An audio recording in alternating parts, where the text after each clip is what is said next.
Hello and welcome to a brand new episode of Shikar. Shikar. Turn my game down. Shikar. Oh, God damn it. God damn it. What? Had to be different. Why are you doing that? Had to be different. Wait, Gabe still hasn't done one. Be different for good reason, not bad reason. Okay? Ah! Wow. Was that too rude? I'll stop. I'm sorry, Balvin. Forgive me. I'll think about it. I'm kind of hurt. Good! Sorry, I'm sorry again. This energy. I'm sorry again. Again, I am sorry. I can take it. Hello, chat. Welcome. Thank you so much for joining us. Thank you for the raid, Domo. We are here with our wonderful, fabulous D&D 5e adventure. If I seem a little distracted, it's because I'm adjusting things so they look normal on the view we have. Because we need all the help we can get. Yeah, we do. This Please crew, help me look normal. yeah, this crew we definitely need help looking normal. But just kidding, you guys are fabulous. Yeah.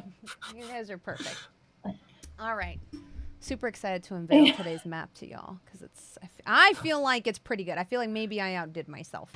Are you saying that there's a reason we'll need a map I don't think there would be. What? No. in Dungeons and Dragons? No. My dungeons. Did I painstakingly design an encounter for you all? Maybe.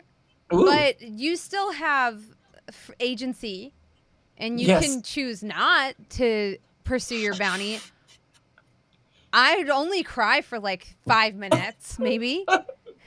You know, that would only be as long as I cried.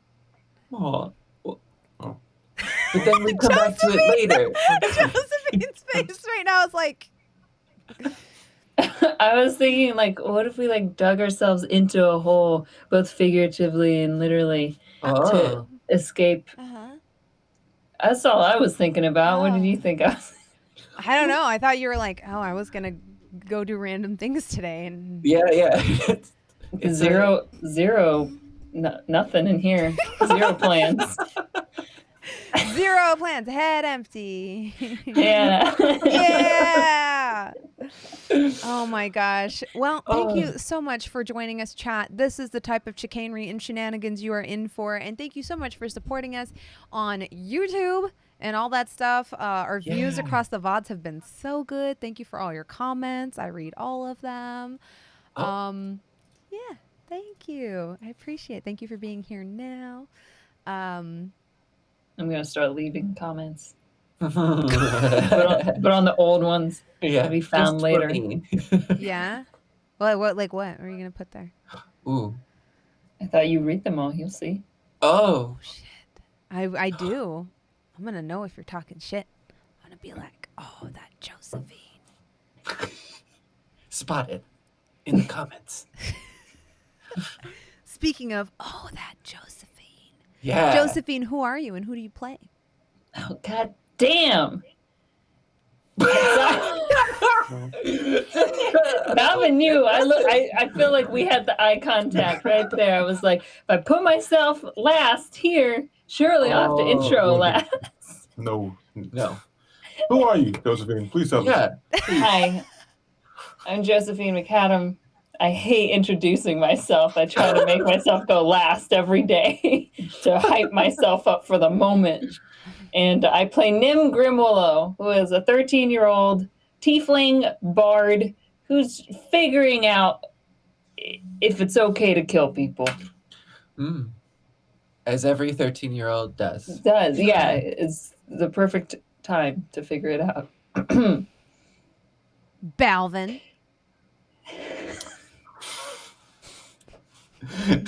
Sorry, hold up. Balvin. Oh. Oh, well, now I feel better. Balvin told me during my last stream I have too much power. In Huh? general? Too much power? Yeah, because he like trolled me for half a second and I was like, oh, I see how it is. I get it. I don't deserve anything nice. Oh. Yeah. And then I crumbled. Yeah. Yeah, your reflex spell is too strong. Yeah. Too much power. Yeah, I folded. Yeah. Balvin's not a like, she combative has person, too much DeBronze. power. Yeah. Everybody else I'll scream at. So. Anyways, I'm Balvin. I will not scream at me. Balvin, otherwise known in the streets as LordBalvin. I play Ajax. I have no idea what the hell happened recently, but other than that, You knocked your head. How would you know? Exactly. Yeah. So I am a struggling father looking for all the help and donations that we can get. And being caught between two different lifestyles right now, trying to figure out where I fit. So, yeah, that's me. Xander. Hello, I'm Xander Jeanneret playing Scorpio, also caught between two sort of lifestyles, a warlock and a monk. He's being pulled in different directions, mostly by his patron, and now we see that their interests have aligned with eventually what Scorpio wants to do, but who knows in the future what that could lead to. I don't. And as always, I am that bronze girl, your DM for this campaign. And before you ask, yes, this is all homebrew, so if you encounter things a little bit different than what you see in the book, just know that a lot of the creatures I create myself. So that's why it is what it is. Also, a special thank you to Roll20, our sponsor. Thank you so much, Roll20. Roll20 is a free virtual tabletop that you can use to play games with your friends, especially across long distances. So if this game inspires you to play D&D with a group of your own, you may do so on Roll20. Thank you, Roll20, for keeping this indie production on the air. I feel like I'm on NPR. And the crowd goes wild. We really love that sound effect here. You know where I started doing it from? Moana. Oh. You're so amazing. Like that whole Yeah. It makes me think of Hercules. I don't even know if it's in Hercules, but I feel like it is at one point. It's Disney's Hercules. Self-hype. Yeah. Sorry, I was drinking water. Good. Stay hydrated. No, you're right. Look, it was short turnaround. Okay, just it's line art. It's line art. Yeah. It's not a white mouse. Yeah. He's a black mouse. That's just. That's a black mouse. Yeah. It's just a line art. Yeah. I see. Yeah. There's a thing we do called RP, guys. Yeah. And I would appreciate it if you Suspension of guys disbelief. got into the immersion. Thank you. Whoa. We're doing our best. I think one of the greatest things to come out of this is people are shocked that this is Balvin's first time playing any tabletop RPG game. Me included. You're such a natural and so good at it. Thank you. That helps the insecurities. Personally, I ship Ajax and Scorpio. I'm on the Ajax and Scorpio ship. Like hardcore. I can see that. Yeah. Potentially. For it. I call it chat. The ship name is Scorpax. #Scorpax. Wow. Yeah. Okay. I'm afraid of commitment, and this is moving very fast. Yeah. That's the ship name. I am the captain of the ship. Captain of Scorpax. They're both such good dads. I just remember Scorpio in the burning woods with like these two children clutched to his chest, and I remember Ajax standing in front of a baby Nim with a sword with only 1 health, and I'm like, oh, these gay dads would be so great together. But really, it's with Valim too. It's that trifecta. Yeah. I think that really brings us together for Nim. Yeah. Remember when we were like, don't ship PCs? And then we just were like, fuck that. Oh, shit, you're right. I broke our table rule. You're the DM. I mean, we do what we want. We do what we want. World. That face. I just thought it was funny. Whoops. My bad. Do as I say, not as I do, chat.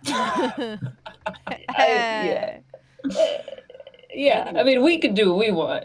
Yeah. Only chat has rules. The fan art from this week gonna be crazy. I'm expecting it already, like hashtag Scorpax and just like this big brawny orc with like this half elf, this ripped half elf. It's gonna be crazy this week. I need this for my personal collection.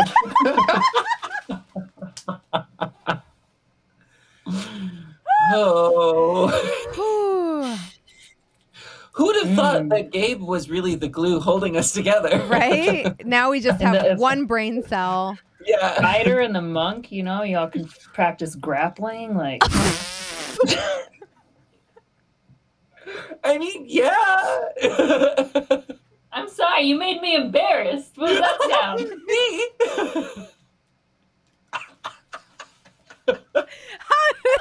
I'm just stating a truth. How did I make you embarrassed? You're the one who said that thing. You said the thing. It's like, Xander, we're gonna have to start a board to figure some things out. What are you boarding?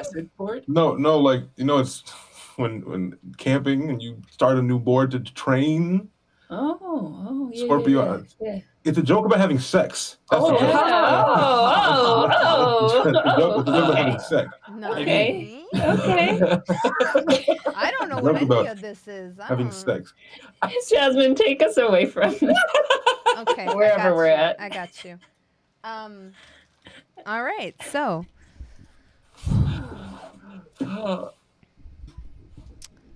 We open on wait, what time of day was it? I don't know. It was the mail stop was just closing, so it's nighttime. Mm-hmm. Yeah, and we had just finished up our business. Mm-hmm. So we open on our team's camp. It is the dead of night. And you suddenly hear, who would be keeping watch? Well, we had this sort of ordeal overall. Scorpio had been captured, so he's like full on resting to recover from all of this. Ajax was sort of passed out, so it's either going to be Valim or Nim. Mm-hmm. Hold on, let me see how many hit points I had to. I think I slept for. I probably slept first. I think I had 8 hit points left, so. Fair. I probably did second watch. Okay. Sure. Is what would make sense there. Yeah. I bet Valim was first. Yeah. All right. So the camp is quiet. Eerily quiet. The stars come up. The full moon shows its beautiful visage. And the night sky is an inky black. The shadows in the woods around you deepen to where, unless you possess night vision, it's almost impossible to discern what happens beneath the boughs of the trees. Your fire is growing low. Only just a few coals barely crackling, sputtering, holding on to life underneath a blackened kettle.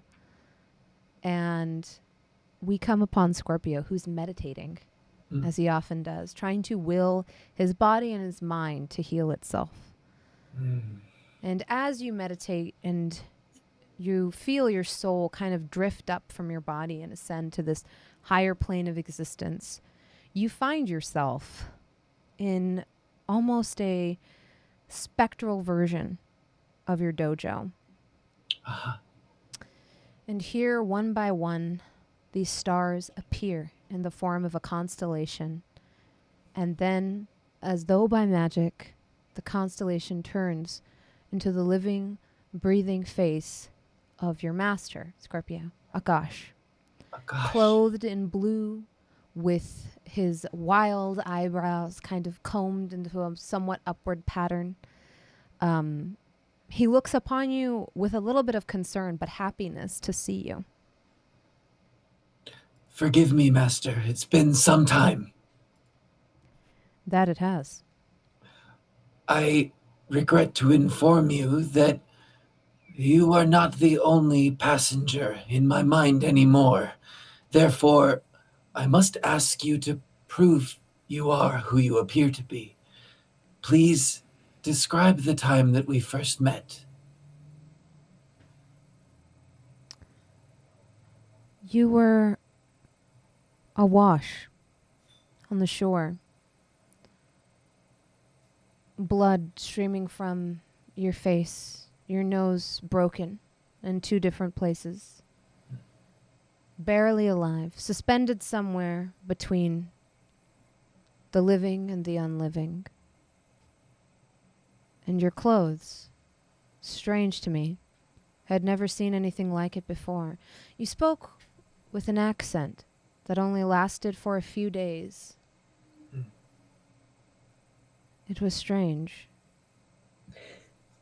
In fact, when I first pulled you from the sand, almost impulsively and reflexively, even though you were barely holding on to life, you tried to attack me. Yes. I'm glad I was unsuccessful. Aye, that you were. The teachings that you bestowed upon me are burned into my body, my muscles. They are beyond my memory. As you know, I suffer from issues in that department. But when someone tells me how we first met, it's an instinct. I can tell you're telling the truth. Thank you. Of course. Tell me about this uninvited passenger. As I may have described to you in the past, in my exploits with my new friends, I came across an entity that is inhabiting my body as well. Through various trainings, I have been able to harness some of the power. It's different than what you taught me, Master, than the physical magics of Ki. It's more bargaining than I thought there would be. Regardless, I was captured despite this new power. But my friends were able to come and save me. Before they did, however, I did lie to my captors. I told them that I was one of my friends, Valim. They seemed to be after his blood for some reason. They were able to get some of mine, still believing I was he. And I made a bargain with this entity. Now we can track this blood, and I've committed to stop the ritual before it can happen. Well, if these kidnappers would intend you harm, then thwarting their plans may be the best course of action. The motivations were unclear. We couldn't find out why they wanted Valim or his blood. I can't think of any sort of ritual that would pertain to something like this.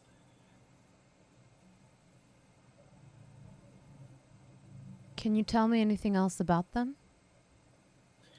There were 2. It was a woman with blue makeup. She was masked at first, and she traveled with another. He was tall, an archer with a hat and a feather.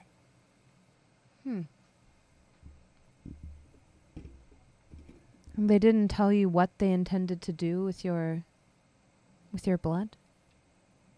Or Not I should say in any your direct friend's sense. blood.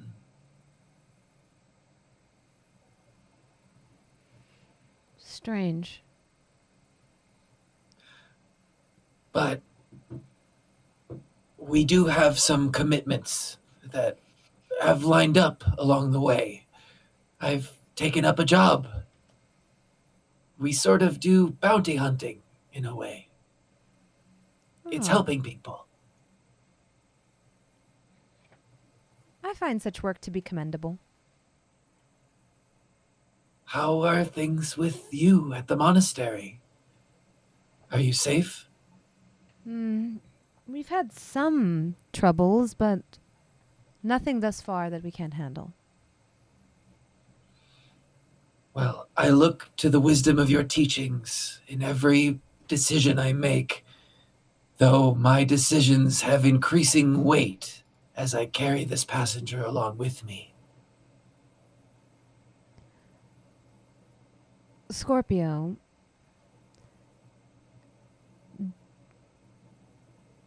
your ability to turn this parasite to your own means and achieve good through it, well, I find it to be the right kind of balance. Using our enemy's strengths against them is part of our teachings. Master, I thought you were going to say it would be impossible. I'm overjoyed to have your support in this. I think you can outsmart this entity. And I think through you it will attempt to do nefarious things. But I have faith that it will be thwarted. And through it, you will not only serve your community, but your fellow man. I will protect my new friends. I have every faith that you will. Thank you. Do be warned, though. Yes.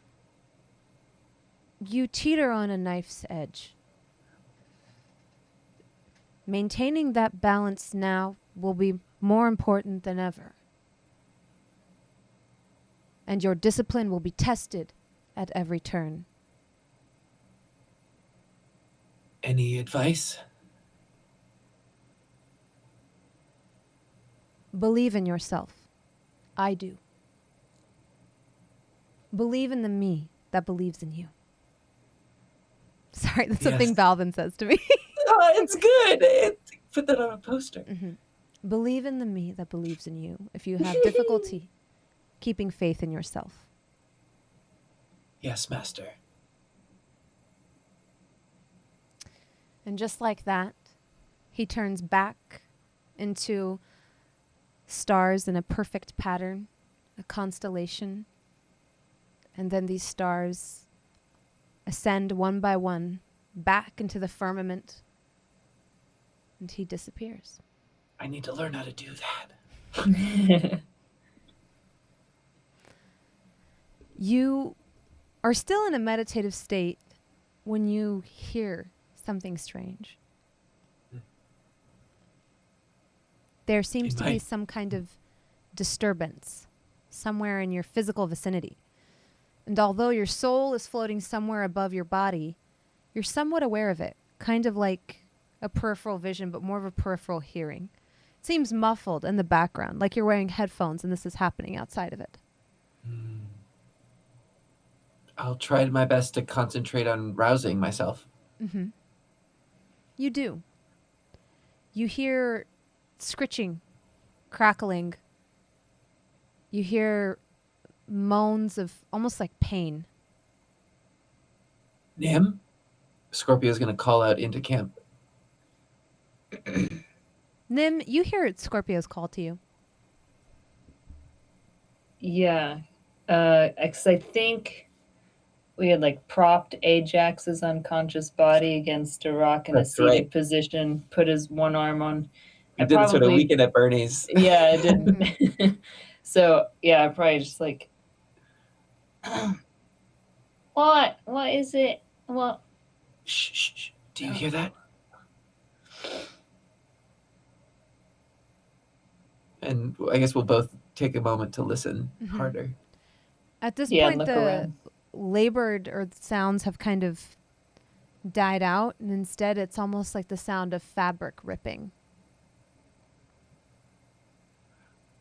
Valim. I'll look around camp to see if Valim is there. You don't get an answer. All right, Nim, you stay with Ajax. Try to get him to wake up. I know it's been a while, but stay here. I'll go check it out. Okay. Nim's gonna take off his ring of protection and puts it on like Ajax's pinky. Cute. It's like, come on, Ajax, wake up! Yeah, grabs his head. And then Scorpio's going to stealth out into the woods. Okay, perfect. Give me a stealth check. Ajax, you wake up. Your head is pounding. You took 6 bludgeoning damage while you were out. The last thing you remember is a giant, almost spectral, like a grayscale worm flinging a boulder at you. And then the world went dark for you. You have a big lump on your head. But you still breathe. Good. Yeah, I think we would have checked maybe. Huh? Yeah. You're still alive. Step 1. Where's the bump on his head? Like right here on his forehead. Right. I drew a little face on it. With little tusks, yeah. Like Oh God, what happened? What? Oh, you're all right. Oh, good. But something's happening. We're not sure. We heard some sounds, and we don't know where Valim is. I'm just glad you're okay, but careful. Okay. And that's a 9 on the stealth check. I said that's a 9. A 9. 9. You try to figure out where this sound is coming from, but you're a little distracted, still kind of almost like a little groggy coming from your meditation. Mm-hmm. And as you try to make your way through the camp, you stumble a little bit, knocking over a pot or a pan as you approach Valim's tent. And you see from inside the gloom of the tent, one of the tent flaps has been pulled aside, 2 gleaming yellow eyes. And you see them fix on you, and then you hear a voice kind of familiar but not say to you, "No, I don't want to hurt you." Valim? Yeah, not for much longer. Okay. And then Scorpio will try to like close the tent and turn around and like pretend like nothing's wrong. Found it. It's just Valim's having a nightmare. Oh. And I think he's casting in his sleep. Sleep casting. It's a magic thing. Oh. Do you need a lullaby or a bed story, nighttime story, Valim? I'll just sort of turn towards the tent. Valim, would a story help? You don't hear an answer this time. He said he doesn't want to hurt us. I think this is dangerous. Okay, so Valim told us though about the were-rats in our, didn't he? It was vague. I thought he told us in the truth circle moment. Yeah, because he went on a whole thing about how he was, and like how he told us. Okay. Ajax felt guilty about that. You know I for think a fact that Leander was able to stave off some of the effects. Yeah, but so he's going through the change. Right. So putting all of that together can Nim, and like, storybooks, and maybe if Lord can Nim like look up or maybe like put that together with the moon, or are they not talked about in stories in the same way? Or give me a intelligence check. Okay. Scorpio. Yeah, what? 16. Do you have any cheese? I might. Come hold the tent. With a 16, you see the beautiful silver orb in the sky. It is full. And you know that a lot of lycanthropes undergo a transformation when the moon is full, but you're not sure what the nature of Valim's illness might be, given that Leander staved off some of the effects of the embrace. Okay, what can we do to help? I think it's the were rat thing. We cannot let him bite any of us. Oh no! What do we do? Is he gonna stay in the tent? We could roll it up like in the bedroll. But roll him up. Eh. Should we knock him out? Is that we should have discussed Right. boundaries with Valine first and what happens if this. Oh, Scorpio's no. gonna take a quick turnaround and just like a little bit peek into the tent again to see Valim's condition. It's not. When you look in, it's not a rat that you see, but a tiny, fuzzy mouse. A black mouse. Resting upon the bedroll. However, you also see, almost sloughed like a snake, his flesh ripped apart in shreds. And now you understand what some of the labored breathing and yelps of pain were. The transformation itself, you're almost happy you missed it, for truly whatever he went through was horrifying. This mouse bares its teeth at you. Oh, what a scary, feisty little guy. We need a cage of some sort, maybe. Scorpio, I'll turn around to Ajax. Give me a intelligence saving throw. Okay. Oh, intelligence is a -1. That's 12. Okay. You don't really know quite what's off, but this seems weird to you. This does seem weird to me. Yeah, like this isn't exactly what you expected. You were expecting a large, feisty creature, something of that nature, something of what you've heard of were-rats, and instead you're looking at a mouse. I mean, maybe he only got a little infected. What do you see? Is he? Look, yeah, go ahead, take a look, and I'll just sort of open it a little more. You see ribbons of flesh torn and ripped Ooh, apart. Maybe Nim, don't look. Oh, Sorry. it's horrible. He's fine. Probably. I don't know about the lasting effects or like matter. Do we need to package the skin too? Does he need it to get back in? Do he need to get dressed again?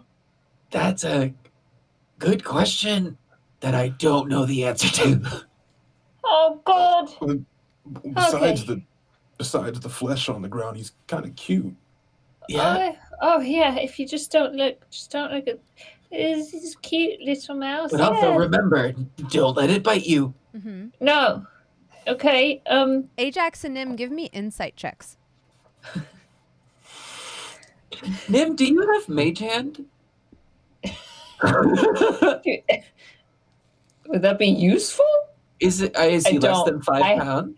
But I have an unseen servant. I rolled a natural one. I got a 15. Yay. Sorry, you can go in the middle of the night. No worries. Nim, you're too alarmed by this grisly transformation to really focus. But Ajax, it's almost like your connection with Leander is what gives you this insight as to what's happening.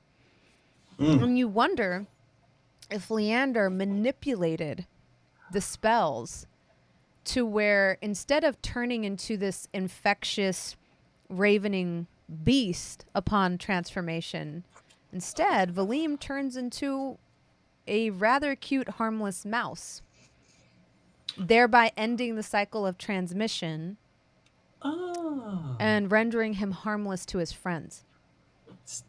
Okay. Also, well, Leander did say that he somehow stopped it from getting worse. Maybe this isn't the same kind of were-rat that he was expecting. It's not what I expected. No. It's not how Valim explained it. The way he explained it, I thought we were all going to die if he ever transformed. We still might. It's unclear. Yeah. But Maybe. I don't know. I don't think so. I don't think this is the same kind of beast. It's not a beast. It's a mouse. How big is his torso, his belly? He's like this big total. Could one manacle Would probably be a little too big for him. a little too big? He's small. Okay, he's not that chunky. Small mouse. If we fatten him up, maybe while he's a... You see the little mouse dive towards Ajax's feet. No! And try to attack Ajax's boot. I'm not gonna, since I feel like he's not dangerous to me, I'm not gonna react to it. I'm just like, Valim, cut it out. Ajax, if you start to turn, I will kill you without hesitation. Don't worry. Oh, whoa. I've made this promise before. I think I'll be fine. What about, okay, I go to quickly empty out the lamp I have, remembering that Lulu was in it, and I empty out Lulu's lamp. No, I have a lamp. Oh, a separate one. And I, clear it out, and I sort of put it on the ground and just open the door. Valim? Look at this cozy little glass house, conservatory you could live in. Where did I put that cheese? Roll deception. Deception? It's like a conservatory when you're that size. It's not to believe the lie. Deception. Oh, nat 20. 25. Yay! It is a conservatory. It's a tiny conservatory for mice. The mouse, kind of impressed by the grandeur of this gilded lamp and your gesture, haughtily walks into it. Haughtily? And ceases its attack of Ajax's foot. Almost like you're its servant now, or its familiar. And I quickly close it. Gently. You see its eyes widen as it now realizes the treachery. It attacks the latch of the lamp. No, it's okay. It's okay. Come on, just have a little nap. Oh, good going, Nim. Well done. Can I see? Yeah. I've waited so long for this. Oh, no. And I begin to shake the lamp. No! Wait. Why? I told you. Why? Senseless. The little mouse inside gets knocked back and forth every which way. Stop, Ajax. Stop it. Ajax! Okay, come on. I'm just messing with him, guys. It's Valim. Yes, but he may be in an altered state, quite literally right now. The mouse kind of stumbles back and forth after you stop shaking it. That's You all right? It hisses at you. That's my boy. I told you. Yeah. Well, we'll pick up some cheese next time we're in town. Well, I suppose this is a good thing. We wanted to get going really early, and now that Valim is travel size, I suppose we could get on the road. Yeah. Is it the middle of the night? Do we still need to rest, or is it like... I think we were planning on traveling at least partially at night. Yeah, it's probably about 3 a.m. in the morning. The sun will come up in about 2 to 3 hours. Yeah. Where are we going? Oh, right. So you got bonked real bad on the noggin, and you got knocked out by this. The adrenaline of me shaking Valim wears off. I'm like, oh my God. Yeah. Thank you for rescuing me, by the way. You're welcome. That's correct. Oh, okay, you're great. A giant worm came out of the ground and threw a rock at you, and then we slayed it. But it wasn't a real worm. It was an illusion all along, left behind by Scorpio's captors. Who took some of my blood, thinking I was Valim for a ritual, and then absconded. but we can now track it because of a deal I made. And then I went to go post some letters with Sunflower at the mail place. Post office. A post office.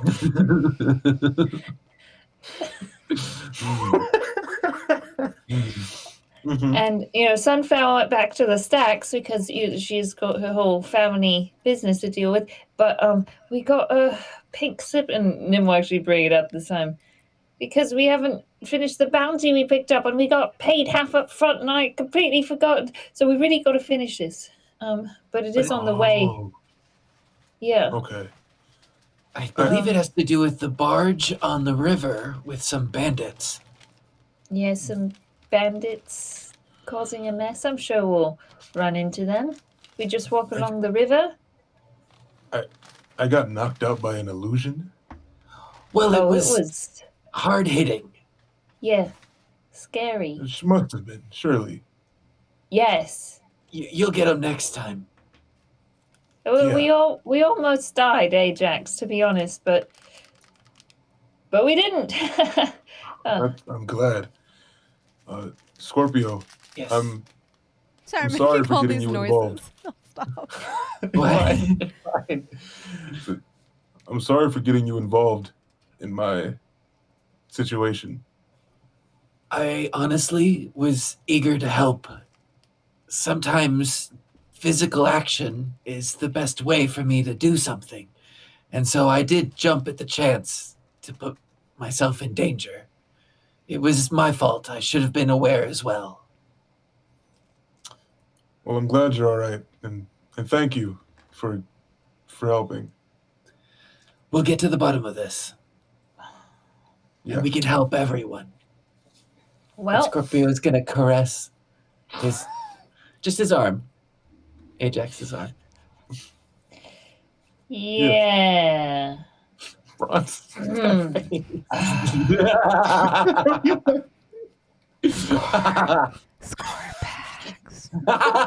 Scorpax. Yeah.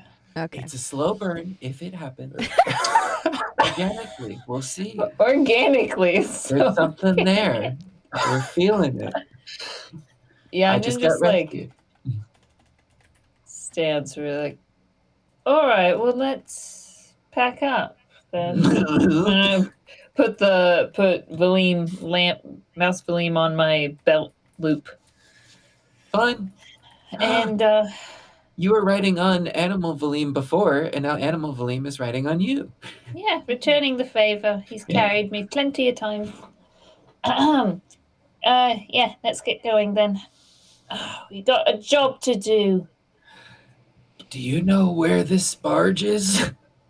Oh, it's along the river, and the river's right here. I figure we just follow it that way. After you. Nim, give me a survival check Oh, with a good. with advantage using your bounty if you want to break the seal on it and Oh, open good. it. Oh yes, yeah. Look at the Mhm. all the information. Oh yeah, we're just gonna leave Wow. Valim's skin. Both dice. Oh my god, are the same. 2 11s. Survival 14. Based off of the descriptions and the location in the bounty letter or the official bounty document, you do know the general locale. Using your general knowledge of the area, you do know this to be between where you are and where Scorpio has indicated the sort of signature, the signal is moving. Okay. If you follow the river, if you follow this, I guess, tributary of the river back to its source, the main river, and follow it south, probably about half a day's travel, you think you could find the general area where this fishery is set up. Yeah. Although it is a although Um, it's a fishmonger, although he travels up and down the river, he does have a designated spot where he throws down his anchor and tries to sell and trade his wares. And he's the one who's been having trouble with bandits. With bandits, with thieves. All right. Mhm. Okay. Yeah, well, if we just head down the river to the tributary and follow it south for a few miles, I think that we'll get to where we need to find this fishmonger and maybe get some more details then. We'll follow you. Right. We're gonna bring Tootsie. Oh, right. We'll put all of our tents and everything. Yeah, she's carrying Or camp. do we even have to? Yeah. Anyway, she's Yeah. carrying camp. We Make our way. packed up all of Valim's like camp stuff too, so that's all coming with us. So not taking the skin. Maybe that's gonna go bad or something. Yeah. Okay. Yeah. I'm not touching that.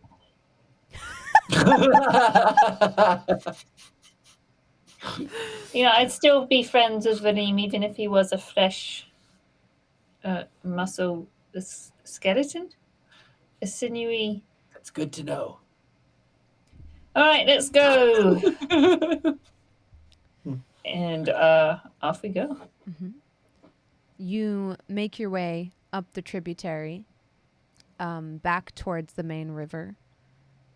The moonlight is quite bright, and as long as you stay out of the sort of dark line where the forest begins, you can actually make your way with no light, if you so wish. With no, man-made light, I should say. Yeah. And I think we all have... Oh, yes, vision. you Dark do all vision have dark vision, so you definitely don't need it. The silvery light falls on the river and on the fields around you, making it seem almost dreamlike in nature, casting a sort of silvery hue on everything. The river itself seems to almost be lit ablaze. Every place the moonlight strikes, the water reflects across its ripples in blinding light. And the tall grass fields around you billow back and forth softly in the breeze, casting up an almost like a thin dusting of some type of pollen every time it does. And they look to be like fields of silver laid out in front of you like a vast carpet. You see the moon glinting on the snow-picked mountains of the distant range where you just came from, and you see the distant lights of Solace Peak. They seem so close and yet so far, because you know how long your feet have carried you to get you to here. Tootsie trots haughtily next to you. She is like a dog that hasn't been taught to heel. She tends to stray frequently, to go nibble or graze on whatever she deems interesting. And as you're walking, she begins to kind of drift off the path again, further than usual, picking at herbs or what looks to be sprigs of lavender in the field next to you. She drifts further and further away from the banks of the river. Tootsie! Hey! Hey, Jack, can you get a... Oh, yeah, I got it. Mm-hmm. I'll go after Tootsie. Hey. Okay.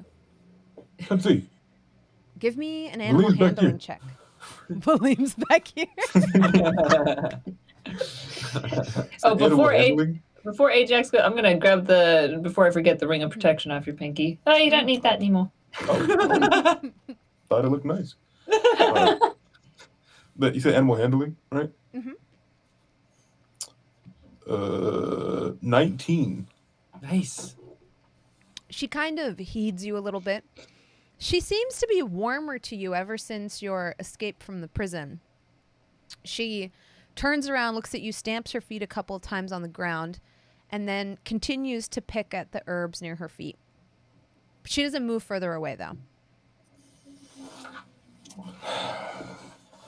Can I pick some of the herbs? Yeah, give me a nature check. That's a great idea. That's 8. You don't know what they do, but you are able to pick them. Okay. Mixed among the lavender is a very delicate, almost... it has several stalks branching off of the main stalk with little clusters of orange flowers around it. It's very aromatic. When you pick it, it smells very strong, almost like sage. as you pick it up, Scorpio is seeing the struggle that's happening and just says, "That's a great idea," and sort of snatches some and grabs a branch and sort of wraps it around to create sort of like the carrot on a stick, but with this like bundle of herbs dangling down. You're able to fashion this. Scorpio, also give me a nature check. Okay. Oop, not great. Oop, that's a 4. Yeah, you have no idea what this is, but as you fashion this like carrot on a stick, you notice between Ajax and Treaties and your like kind of manipulation of this, she does follow you back to the riverbank. And we're walking, and we're walking. Did Valim eat his carrot cake? No, it is still wrapped amongst his belongings.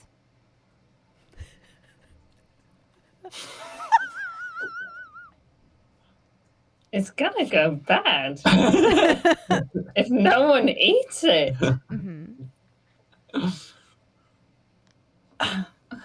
Okay. How far away are we from the sort of fishmonger? You're probably about 30 to 40 minutes away. This may actually be a good place to store Tootsie. It seems like she's relatively happy. Oh. We don't want her to get involved in fighting. Oh, well, If you don't there think is- we can just tie her up at the fishmonger? Whatever you'd like to do. Well, I don't know. I'm worried if there are bandits along the river, I'm so worried someone will take her. That's true. Perhaps she would be safer closer to us. Yeah. And we're walking then? Come on. Yeah. As you say this, everyone give me a perception check. Uh-oh. Ooh. 14. Ooh. A dirty 20. Same. Dirty 20. All three of you, as you're looking around talking about bandits, notice from a copse of trees off to your left on the other side of the river, small lights, almost like flames. And then from the point where the copse of trees almost touches the banks of the river, the flame almost spreads across the surface of the river. Wait, what is that? What's happening? Wait. Well, Okay, let's talk. get Tootsie safe. Yeah. And Valim. Well, he's on my hip. That's fine. I'll put him under the robes. Okay. Yeah, is there somewhere we can tie up Tootsie? Or Yeah, you just- could find like a dead tree stump or... Yeah. And we'll just... You also get the Hi. impression if you were to leave her in this field, she probably wouldn't move. She'll just graze. Yeah. Yeah. Okay, great. Then we do that. Yeah. Do you remove her burdens? The things that are on her? Her packs? Well, that's also our camp stuff, right? Yeah, that's what I'm worried about. We can't carry that in the fight. You know what? What? Nim gets on Tootsie's back. Let's do this. And we're walking. Are you sure? yeah, we can't leave her with our stuff. We literally know there are thieves and bandits about. I don't know. All right.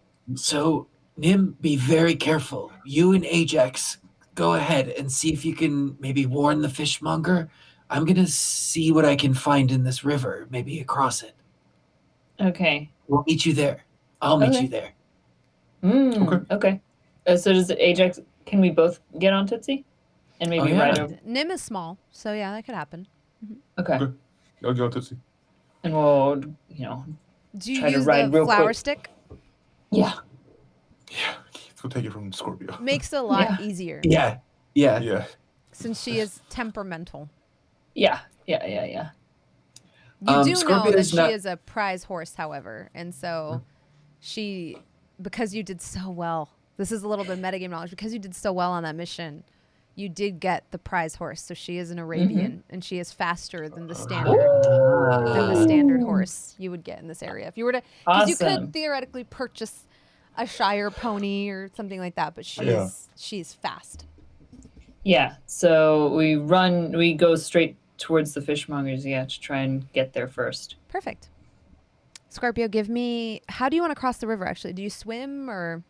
First of all, Scorpio, as soon as they take off towards the fishmonger, he takes a stance on his own on the riverbank and starts to form hand signals, like thinking about the consequences of things. And as they manifest, the energy comes around him and he casts Armor of Agathis. So a frosty sort of shield appears over his body. And he just leaps into the river. Awesome. So you said the fire was coming down like on top of it, like an oil spill type? Okay. Yeah. So that's where he's heading, just the direction that came in. Give me an athletics check. Yes, I can. Dirty 20 again. Hey. Yeah, you cut through the water like a knife through butter and find yourself on the opposite bank. As you find yourself closer to this to these figures moving in the night, give me another perception check. Okay. Oh, not as good. 7. There's people moving around. Some of them seem to be carrying aloft some type of light. You can't really tell what their intention is, just that there's quite a few of them. Yeah, that's what I was going to say. So it's a lot of people, like a... Like a gathering of people. Gotcha. And can I see where the fire came from? Was it projected from some sort of like weapon? With a 7, you wouldn't be able to tell that, but it does seem to be originating from this group of people and spreading across the top of the river. And we're still like a ways from the fishmonger, right? Or would this seem like it could be an attack on it? No, you're about 30 minutes from the fishmonger. Okay. The fire is kind of spreading down the river, though. Scorpio's just going to take a moment to listen, see if there's any conversation, anything happening about like orders or anything for the people running around. The voice is there's like a murmuring, like the general murmuring of people talking, and you do hear bells. Bells. I guess if to do another check of like a stealth check to move further into the camp. Yeah, go ahead and roll. Okay. What is this? 16. Yeah, you're able to creep in very close, and as you do, you see erected on the banks of the river a number of stalls. They have beautiful tapestries designed over the top of them with tables with all types of wares spread out. And you see people carrying almost what look to be tiny little handmade clay pots filled with oil with a wick in them. And you see people going to the water and then setting it on the water afloat. And as everyone does this, it just forms almost like a beautiful string of lights going down the river for miles. Scorpio, does it seem like these are homemade things, or are these stalls like selling the candles?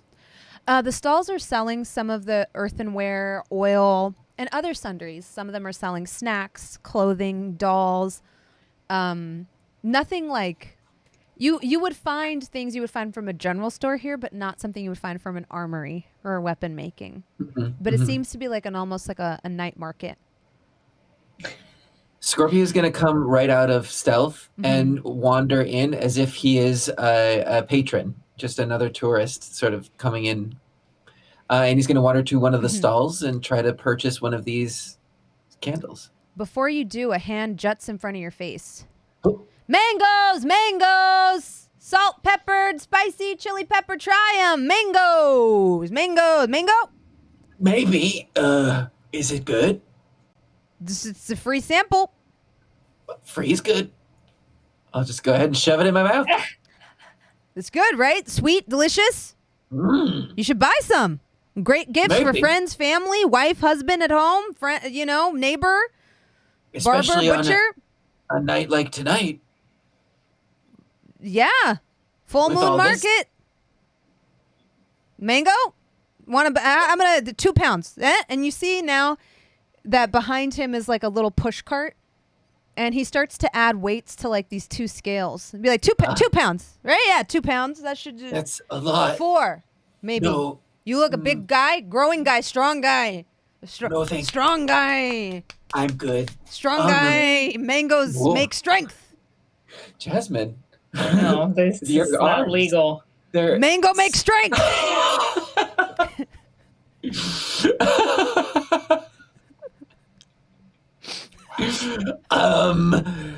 I'll take it. Wow. He sells you 4 pounds of mangoes. Wow. How much money do I have, huh? It'll be 8 copper total. Oh, I've got that. I have at least a couple of gold. 8 copper. Sure. He gives you all of the mangoes. How long does this keep? I don't know, maybe a couple days. Not bad. I'm not wearing a pack or anything. Oh! Ah!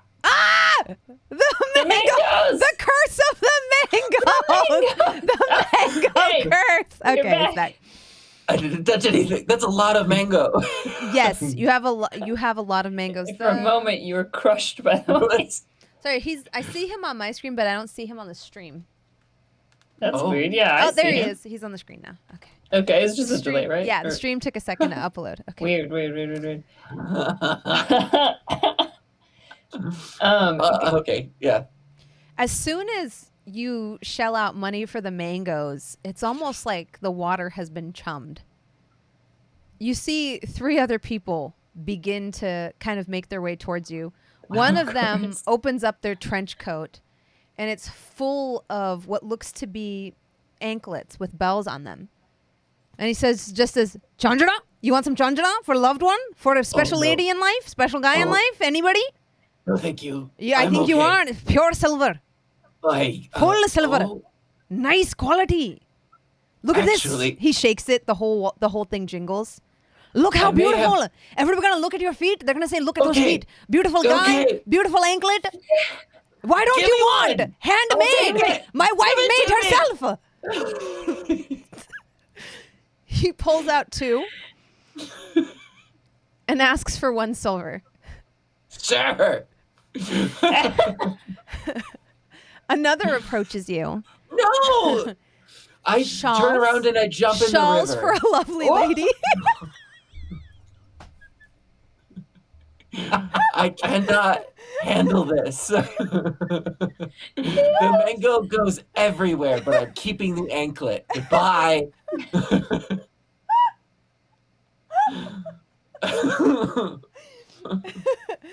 You dive in the water. Give me sleight of hand to see how many mangoes you save. Yeah. The perfect sleight of hand. It's a 5 on the die. Yeah, you lose all except 1.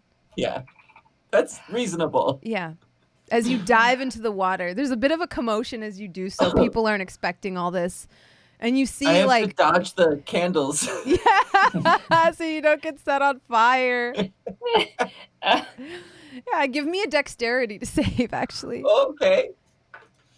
Ooh, 23. Okay, yeah. You not only manage to dive beneath them perfectly, your head bobbing out amongst them as you come up for air, but you also manage to not upset any of them. They all remain afloat. And you notice now that you're close to them, they're like shaped almost like lotus leaves, and they're filled with oil with a wick inside, and each of them is painted, and some of them have things written on them as they're floated on the water. Is there any sort of blanket assumption that could be made, like maybe a loved one that had passed or something like that? Or are they wishes? Yes. Okay. They're wishes for the new moon. Copy. Aspirations. You see everything on there from, please let me pass this next test at my mage academy, to like, I hope for a good harvest, to I hope that my childbirth next month goes well. All types of wishes. Some of them more petty than others. I hope, I have to come up with a name. I hope Melissa falls out of a tree and breaks her collarbone in 3 places. All types of things are wished upon these and placed on the water. You're almost grateful as you come up for air that you haven't knocked any over, because you would be knocking over someone's wish. And I would say along those lines, it would be faster for him to travel along this river. So swimming amongst the wishes, Scorpio makes his way to the fishmonger. Following you along the banks is one particularly persistent dwarf woman, shawls laden on both arms. Also swimming? You sell? No, on the banks. As soon as she sees your head come up. Being like, scarf for your lovely lady. Good. 1 scarf. 2 maybe. You're gonna be cold when you come out of the water. Scarf? I'm okay. Eventually she gives up. This is basically an Indian bazaar, if I'm being honest. Great. It was intense. It was amazing. I was gonna ask, is there a moment as we're riding on the horse but looking in the direction of what we just assumed were bandits, where we see like candles on the water and would Yeah, actually you would be kind of recognize- on the opposite side of the river now. Yeah. And as you pass it and the river kind of forks in places, you do see some of the lights have kind of drifted your way, and you would see a couple of clay pots. Give me a perception check to see if you notice Scorpio bopping up and down in the river. Yeah. Okay. Headed in the same direction as you. I have chilled mango. 1. Wow. Chilled mango. That's only an 8. Yeah, you're kind of distracted by the light. I rolled a 15. Ajax notices it. He notices Yeah. the dwarf woman first. He's like, what is she doing? And then eyes draw a parallel, and he sees the telltale insignia flashing in the moonlight of Scorpio's headband, bobbing up and down as he desperately swims to get away from this woman who seems to be selling shawls, woolen shawls. Okay, how close are we to? Are we like next to the river? Or are we like directly next to it? Or are we like a little bit away from the water itself? No, I you're assume- pretty close because you've been following it, Yeah. and Scorpio's Okay. kind of headed in your so- direction now. Because I want to yell at Scorpio. I was like, Yep. Scorpio, Oh, what happened? commercialism. Oh. English. Well, it was just a bazaar. It wasn't the bandits, but we should keep on the lookout for them. Do you Maybe need not. help? Do you need a scarf? I like scarves. Let's Yes. get out of the water. Like, all right, we'll take 2. like dripping. The lady seems incredibly pleased. And she starts pulling out all types of scarves from her pack and laying them out on a tarp in front of you. Just give me the. Looking across, from what we can make out from across the river, can we see any colors? Give me a perception check. It's going to be hard because you're so far away. Yeah. I didn't know if they have light or not, or I also don't know how wide the river is. Yeah. The lighting is less of an issue because it's like bright moonlight, and it's more just so the distance that you're Yeah, at. okay. It's a 9. You see colors. You see like red, black, purple, saffron. So Okay. Scorpio's gonna pick out. There's gray. one that is like an amethysty purple, but it is outlined in gold thread with some sort of like leaf designs around the edges, and then a like acid green scarf that has silver sort of diamonds, but they're like beads. They're beaded that are put through it, and so he picks those 2 up. Perfect. 20 silver. Oh, whoa, it's expensive. Do you have change for a gold? Yeah, she hands you, what was our conversion? 80? I think it's 10.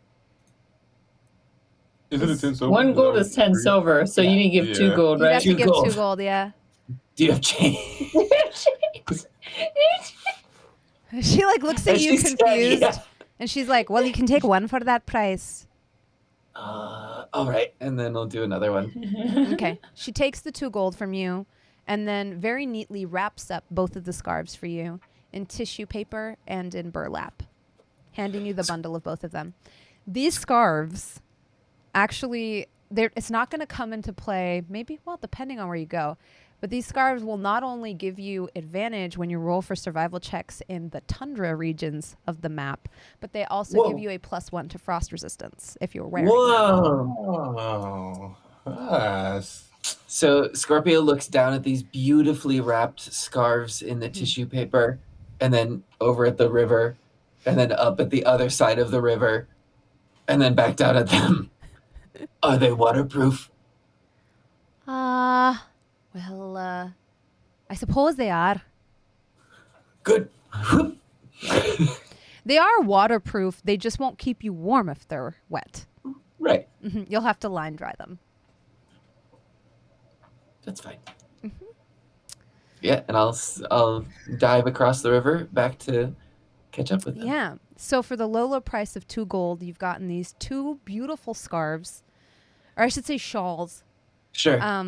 They're big. This would actually wrap around Nim like twice. For you. And it's the purple and gold one for Nim. Oh, I love it. And for you, Ajax. And it's the green and silver one. Oh, wow. I didn't think you'd give me one. Oh, we can match. She was very persistent. I And thought you you were said under yes. attack. Oh, a I little. was gonna jump in the water if it got worse, but I was attacked financially. how much were they? Not an issue. Let's continue forward. Are you sure? A gift for rescuing me. I'll get Valim something when he's not mouse-shaped. You can give him a Thank you. mango. You what? You can give him a mango. Oh, no. Yeah. Oh, yeah. I'll cut up some of the mango and put it in the lantern for rescuing me. With all seriousness. A giant slice of like when you're a Do mice eat mangoes? That sounds like a Dr. Seuss book or something. Do you look closer at the anklets, Scorpio? Yes. Specifically because they were silver, something about lycanthropy, something seems like good to have. Yeah, these actually give you +1 to performance checks while you're wearing them, but get you -1 to stealth. That makes sense. They're like it's almost like a chain going around, beautiful with a countless number of bells going around the end, and then at the very back of it, it's like a tiger's head, and that's where it clasps together around the back of your ankle. I put them on. Yeah, That's so cool. Now Scorpio jingles as he walks beside you. I love it. Nim's kind of like,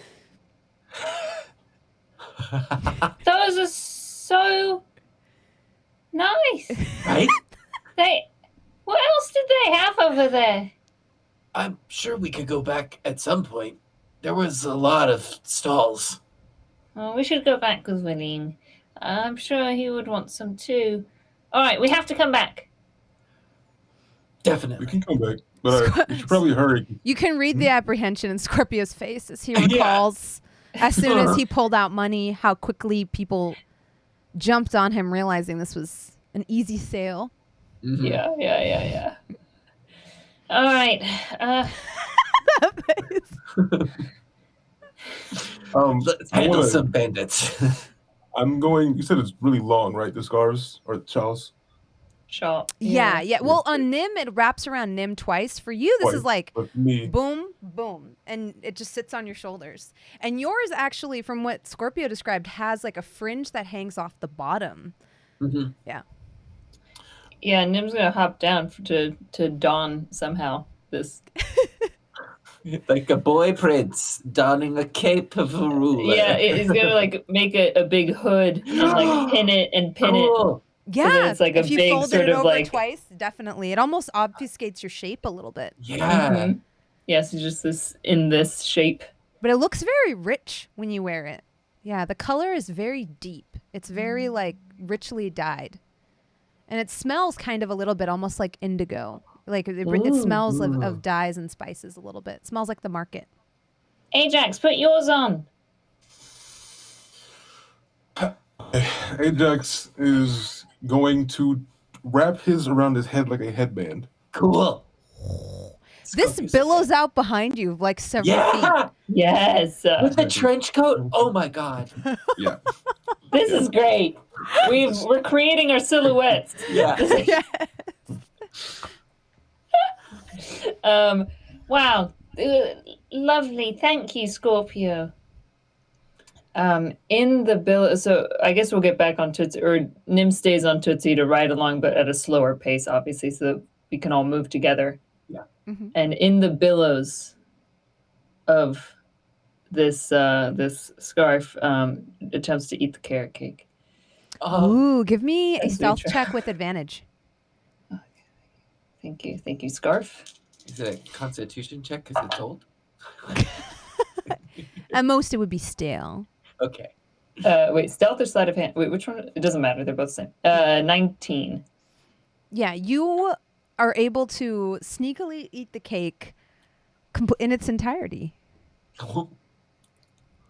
It was gonna go bad. Okay. Growing boy. It's delicious. The Yes. the cake itself is just starting to go stale, but it's still moist because of the sheer amount of shredded carrot in it. And the buttercream frosting and the leaf shape on the top is just perfect. You almost And prefer it when love. it's a little old because then it kind of gets thicker instead of as much as frothy. Great. Good. How far are we now? Like emerges from the. Did you have cake? You just have frosting all over your face. Yeah. A frosting No. mustache. Like on the nose. You're gonna ruin your dinner. What Where'd you dinner? come from? We don't. I don't know what you're talking about. It's just there was some frosting on the scarf. That Don't eat that then.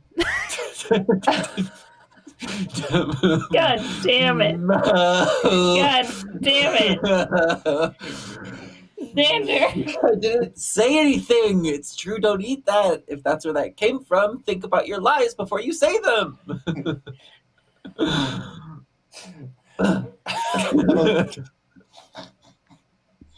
it's not very sanitary. Not at all. Are we there yet? As you say this, Don't make me took Tootsie around. you see a large, old, weathered, what would be the word? Pier. Or not a pier, like a dock. Thank you. Barnacle covered, extended out into the water. The sides of it, like I said, are completely covered in all kinds of shell creatures, and the paint is weared, is like kind of chipping off, but the surface of it has almost been scrubbed smooth with a lot of pride. There is a beautiful sign made of 3 boards nailed to these 2 kind of poles that say Monterey Fishmonger. But you notice that in very cruelly almost, with a knife, has been carved into the back of behind fishmonger into fishmongrel, if that makes sense. Like the sign has been transformed cruelly with a blade and destroying the shiny kind of lacquered red paint. Here you see a couple of boats secured to the dock, and you see like a very large, but at this time of night, unmanned stall. There are large buckets and things like that. Some of them dried fish, bits of ice, keeping things preserved there. And there's no one there. Well, this must be it. What time is it before we like? Right about now, it's about getting to dawn. Okay. This is when fishing would normally take place, I would think. Well, maybe he's worried, all right, because of the bandits. Or... Let's look around.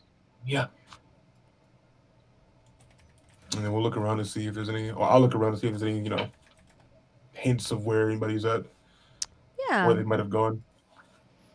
Give me a perception check or investigation check. I'll do investigation. 12. You look around and you do see that there is an empty spot where one of the boats has been removed. Mm.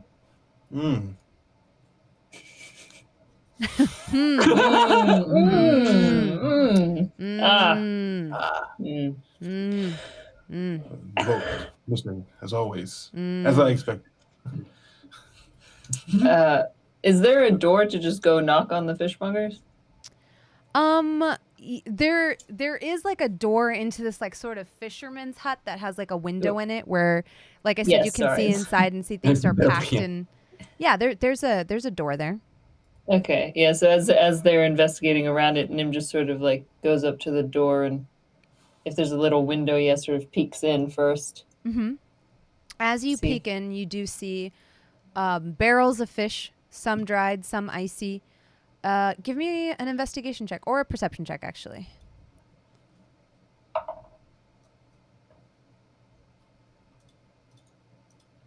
$21.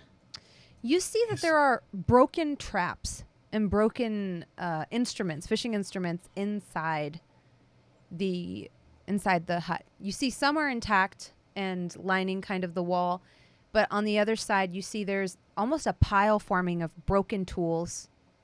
And almost like evidence has been compiled of half-eaten fish and fish that's been like kind of destroyed. And there's torn nets, torn fish traps, all kinds of things. Completely shattered and splintered fishing rods.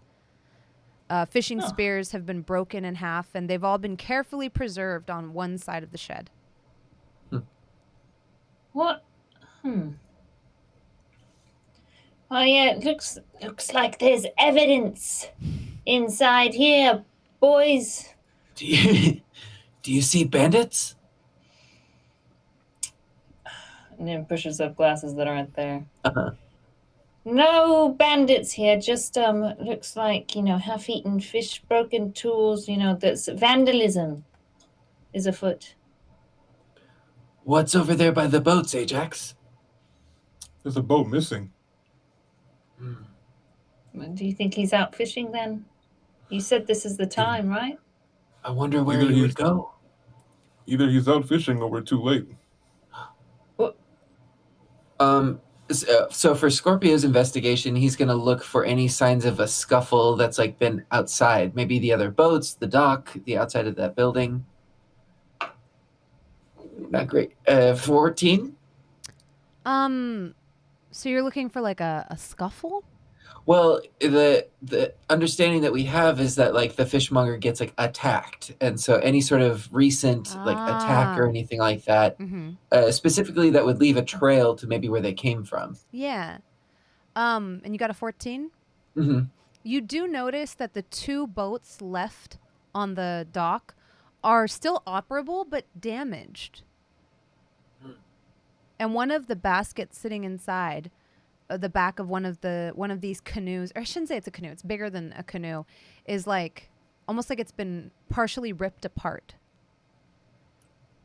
Is there equipment in this basket? Can I see inside? Yeah, there's an oar, there's a couple of spears, and you notice that maybe actually it would still be full of fresh fish. This is fresh. Mm-hmm. And Scorpio will say that out loud at one of the boats. Oh, well, just left unattended? Yes, that does not seem right. Right? Can I roll perception to see if someone's watching us? Yeah, go for it. Survey the area. Or look around. Yeah, after fresh fish, I'm like, is somebody here? Yeah. Can I just assist Ajax or to add? I got 19. Nice. It's fine. You notice pretty like off, I guess not far, but off in the distance near you, almost like in a little sandbar in the middle of the river, a creature hunched over, trying desperately to get onto the sandbar, almost as though like struggling. And you see with the 19, you would see like a boat beginning to sink. Scorpio, Nim, come here. Oh yeah. And I point out to what I'm seeing. Oh, let's go help him. Swan dive. Oh. As you dive into the river, that's where we will take our break. Oh. Yeah. Yeah. Scorpio's a water boy. Yeah, we're gonna. Oh, and just to entice the chat before we go on our break. Because I like You gonna flex again? Flex, I was gonna say. We're all on the same page. God damn it. They gotta pay for that.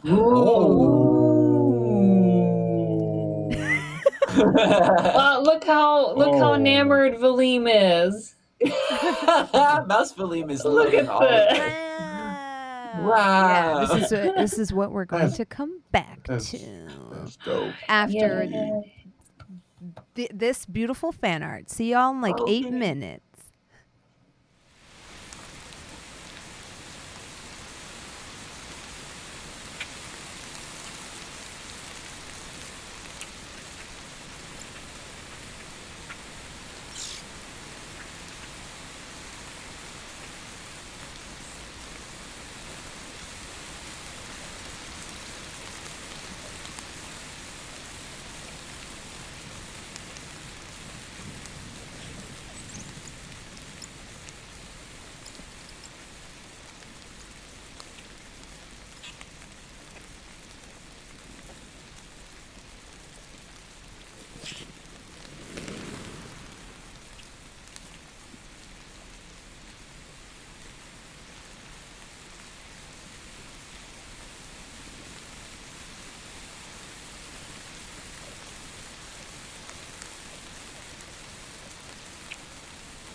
excited to be back. The team accidentally saw my kneecaps when I walked across the camera that time. Oh. No one said. No one Josephine, why do you look like you missed out? You're like, oh. I missed the bronze knees. Oh, I just got real creepy. Oh, I love those bronze knees. Is that kneecap? Oh, tarnation, is that kneecap? What in tarnation? Is that a kneecap? Those eyes. Anyway. Scorpio dives into the choppy water. I thought you said Scorpio dies. No, Scorpio doesn't die yet. Scorpio swan dives into the choppy water and towards the sandbar, I'm assuming. Yes, and there's no splash. Just kidding. Roll stealth. Did you hear me? Roll stealth. Oh, roll stealth. I did not hear. Oh, and I have a -1 to stealth because of my anklets, but that's still an 18. Yeah, you cut through the water silently. Yeah. And as you reach the sandbar, you realize that the creature, the bounty giver, you assume, based off of his attire, is not a bugbear at all. Oh. But is rather this bloke right here. Complete with little fishies on his belt. A bear bug. Oh, he's cute. Oh, he's cute. He's pretty cute. Yeah, he's got braids. He's furry. Oh. He's got fish on his belt. And just pretend this axe is a spear. Okay. He's a spear for sure. But yeah. I couldn't resist. He has fishies on his belt. Wait, He does. Focus. You know what? It's not going to focus, but there's fishies there. Is that also a kilt? Yeah. Amazing. And he's got braids. So that's where we're at. So good. And you see a rapidly sinking boat. Oh. It's rapidly sinking like this. And Scorpio pops up. Where's my Scorpio mini? It's back here in the prison. Oh. Over here. In the prison. Hey. Yeah, we're on the far side here. Over on this dock is where the rest of our party is. So we're not far. No, you're not horribly far, but this is also not 100% to scale because the ships are so large. Sure. Okay. So, about how far is where we are, like to the center, like where they are? About 60 feet, 60 to 80 feet. Oh. Okay. Scorpio, give me a perception check. Okay. As your head pops out of the water. A 3.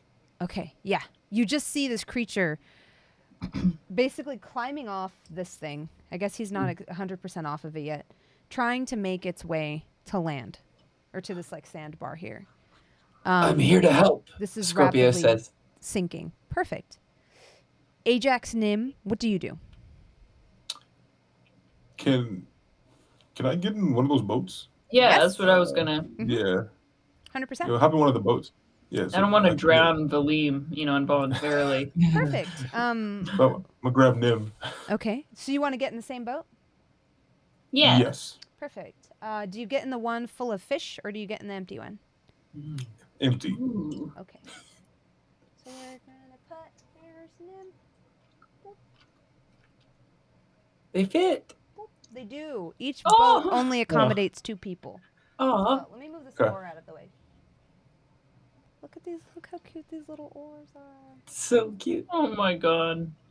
And are those stickers or like window clings for the dock Yeah. to put on the graph Yep. paper? That's it. Yeah. That's a So sticker. great.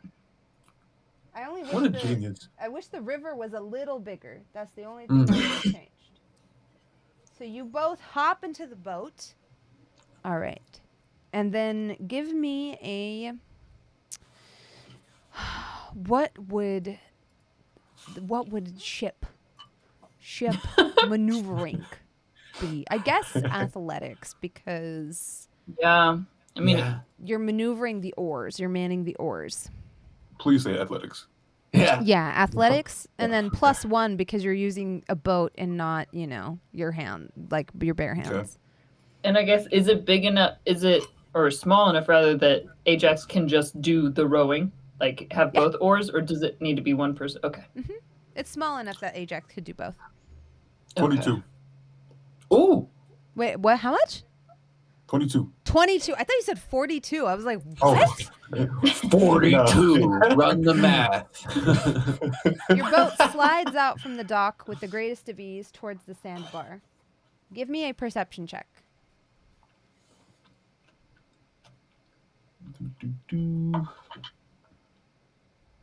15. There's something in the water. I will say that audibly to everyone. Mm-hmm. There's something in the water. I'm trying to get him out of the water, and I'm not that, not him. There's something else in the water. In the water. As you call this out, Scorpio, you see it. You see it behind what you can only imagine is the individual known as Mongrel. Roll initiative. Oh! Y'all sound so excited. A 14 for Scorpio. Oof. 18 5 for me. Ooh, okay. Sorry, and a 5 for Nim.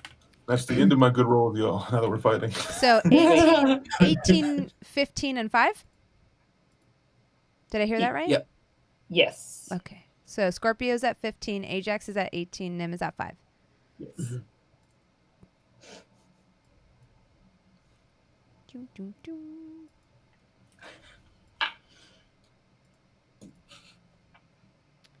You see a spiny, ridged head emerge from the water, Scorpio. And again. It is almost like the scales are tipped and red. You see eyes pop up first and then a large, disastrous maw with several rows of teeth, almost like that of a shark. Whomp. Ooh. The water churns as this creature leaps up and takes a chomp at Alligator. your friend. Yeah, this seems like it is an alligator, but it seems more nefarious and larger than the average alligator you've seen before. This is like a nightmare scenario, though, for real, though. It's not like a cute little gator Loki. Right.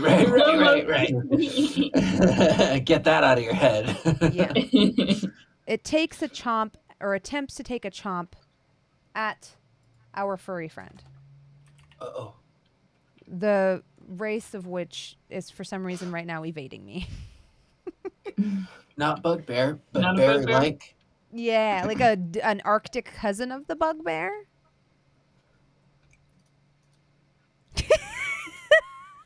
But not a polar bear. Yeah, for me, okay, I'll tell chat. It's like a polar bugbear. Oh, right. Yeah, but I don't know what that would be called, so. Oh, is it Baron? No. Bear. Is there a bear like a tabaxi type? Oh, I wonder if there is. Like a Ursine? Maybe. Ursine? Ursine? A boreal bugbear. I like that. The first bite misses. It chomps down again. The second one hits.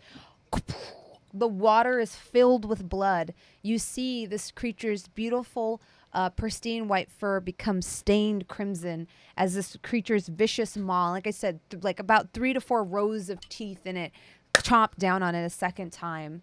And steal damage. Oh, he doesn't look good. Ajax, you go next. You see this creature struggling to almost like it's being dragged into the water. The boat is like in splinters at this point. It's beginning to drift deeper and deeper, and it's barely like kind of standing on this, trying to get to this sandbar. What do you do?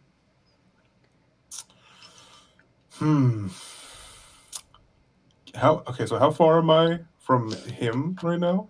You are about 15 feet. Okay. Can I row towards him? Mm-hmm. And I want to jump out and have him jump in the boat. Okay. You want to trade places with him? Yes. Okay. So because you're in the boat, you don't have to move your swim speed. You can move your normal speed. Okay. So that part is exceedingly easy for you. So you can move up here. Boom, boom, boom. Now, to switch places with him, I guess we will take that as a...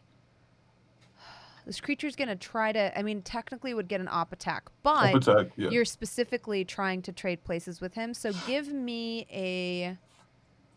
How do I want to run this? Give me a...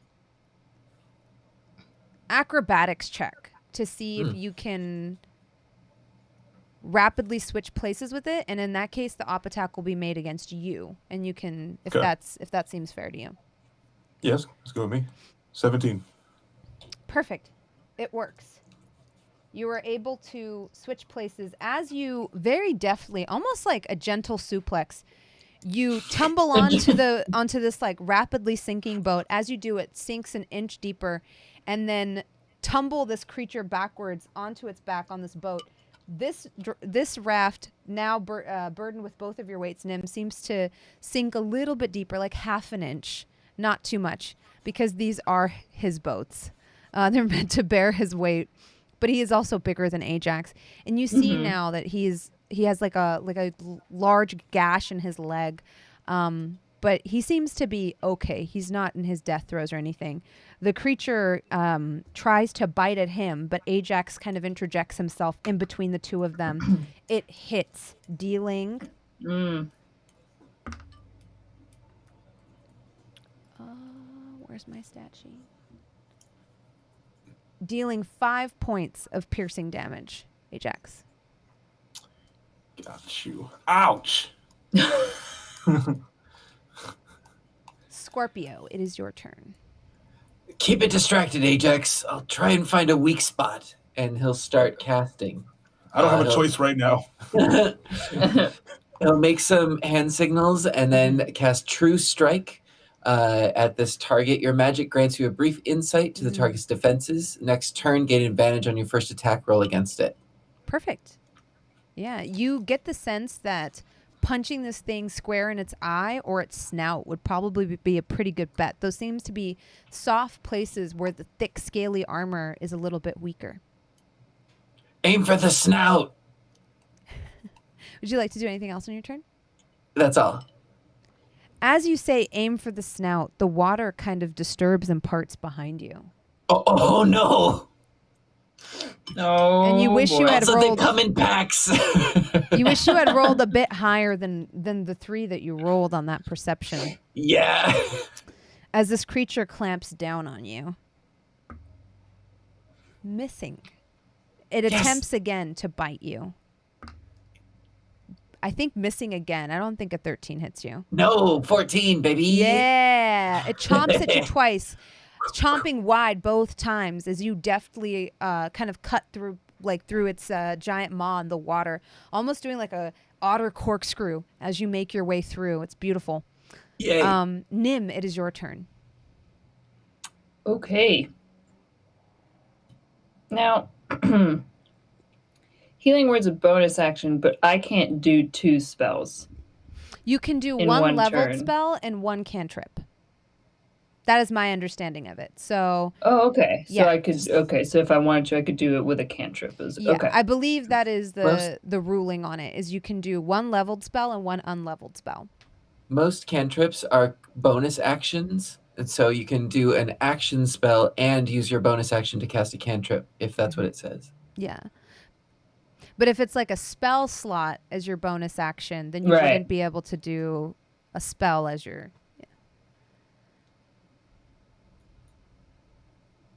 Okay. Did that make sense?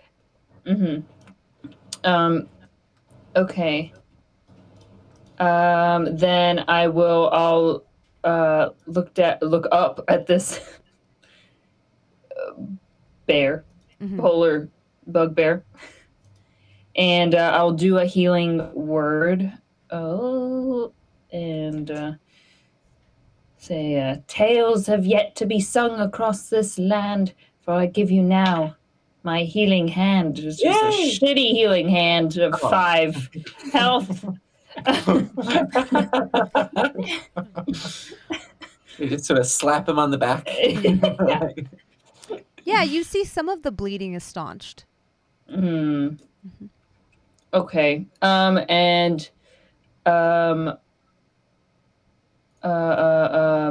I will do Memento Mori, which is a cantrip, as my action. Either of them are within 60 feet, right? Of the. Yes, both of them are. Okay, I'll go for the one that's going after Ajax. Perfect. And it just has to do a wisdom saving throw. Got a 10. So that fails. Okay. Okay, so it's 1d4. It's 1 psychic damage, but disadvantage on next attack roll. Oh, perfect.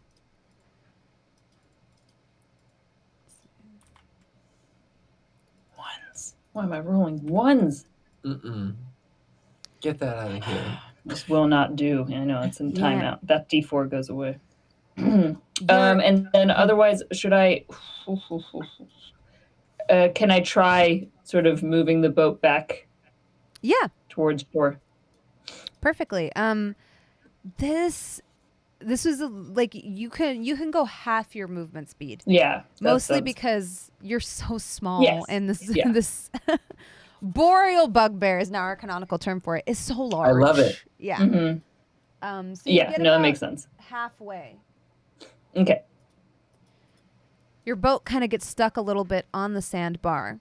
As it does, you realize it's not stuck just against the sandbar. For another creature enters the initiative. Oh, goddamn. Here. I don't know if y'all can see him. He's over here. Okay. It is going to attack you, Nim. Or rather, it's going to attack your boat. No! Uh-oh. I say. Oh, bugger. I rolled a nat 20. Oh. Oh, that's a boat bugger. smashing number. Whoa. I should upgrade that to bloody hell. 12, 12, and then 13.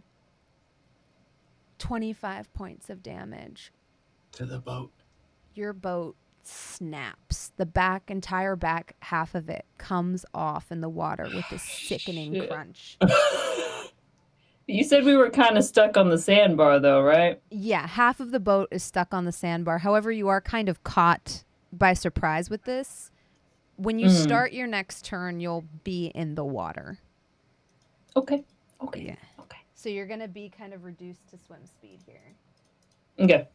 This thing is, for all intents and purposes, off the map. Same thing with you, Ajax. Your boat has, when you start your next turn, you're going to be in the water because it was already kind of sinking. Yeah. So you are here. All right. It is this creature's turn. It is afflicted with disadvantage. You're starting here. All of these cute little boats are being removed.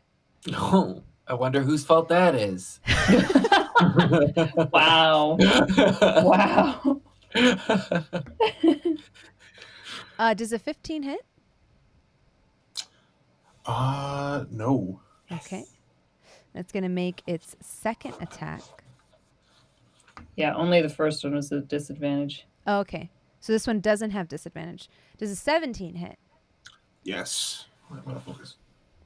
So it deals you only 4 piercing damage, but you are grappled as this thing locks its jaws onto you, almost like with a clicking sound, and begins to pull you under the water. You feel its like death grip on your leg as it begins to like dive under the water with you. In order to escape, you'll have to make a DC escape of 12. You have to make a grapple check. You are restrained. It is your turn. This is a sticky situation, guys. Yeah. So I gotta do what to try to escape? I think it would be a strength saving throw to escape a grapple. Yeah. And you need a 12 or better. Mm-hmm. I'm gonna attempt to do so. That is a dirty 20. Yeah, that's good. You take your hands in between the teeth of this creature and just bam, jack up its mouth, removing your leg. Yeah. That's going to be your action. You can take your bonus action and movement. Yeah. Yeah. I'm gonna. Okay. As you get free, Scorpio shouts, "Trade!" Deal. I'm gonna use my action surge, and get out. Trade with Scorpio. Yeah. Mm-hmm. Mm-hmm. So you want to switch positions? Yes. Okay. So you're going to move. That's going to provoke an op attack. Yeah, I'm gonna risk it. Okay. Or actually, if you action surge, you can use your action to disengage and move. Oh, okay. Yeah, I'll disengage first, and then Perfect. action surge out. Yeah. So you move over to where Scorpio is. And with that, I believe it is Scorpio's turn. Okay. Scorpio is going to move towards the other one that Ajax just left. Mm-hmm. Does anything happen? Yes, this creature's going to take an op attack. Oh, 8's going to try. Yeah, it's going to try. I don't think an 11 hits you, so No. I'm rolling very poorly today. Except for that 20 that snapped the boat in half. You right? It tries to lock its jaws around you again, but you slip out between them.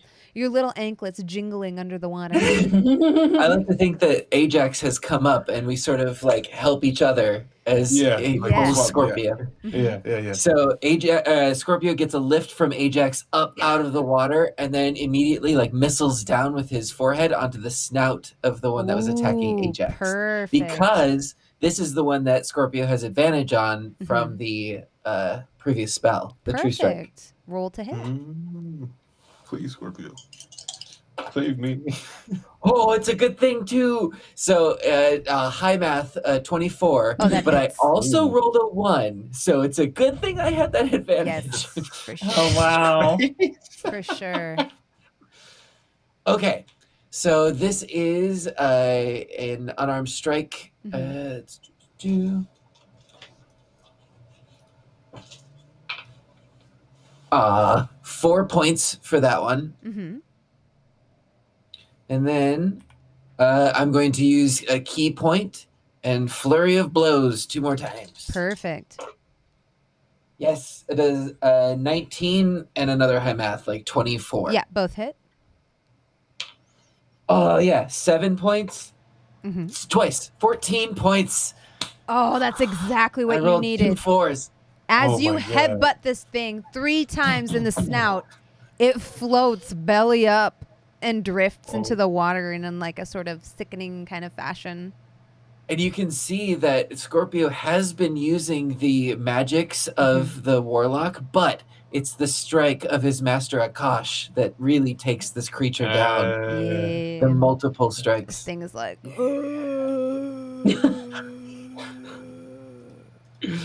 And then, ready stance, if I can, in the water.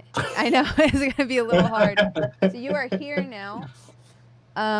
This thing is going to try to take a bite at you, Ajax. You're the bigger, meatier target.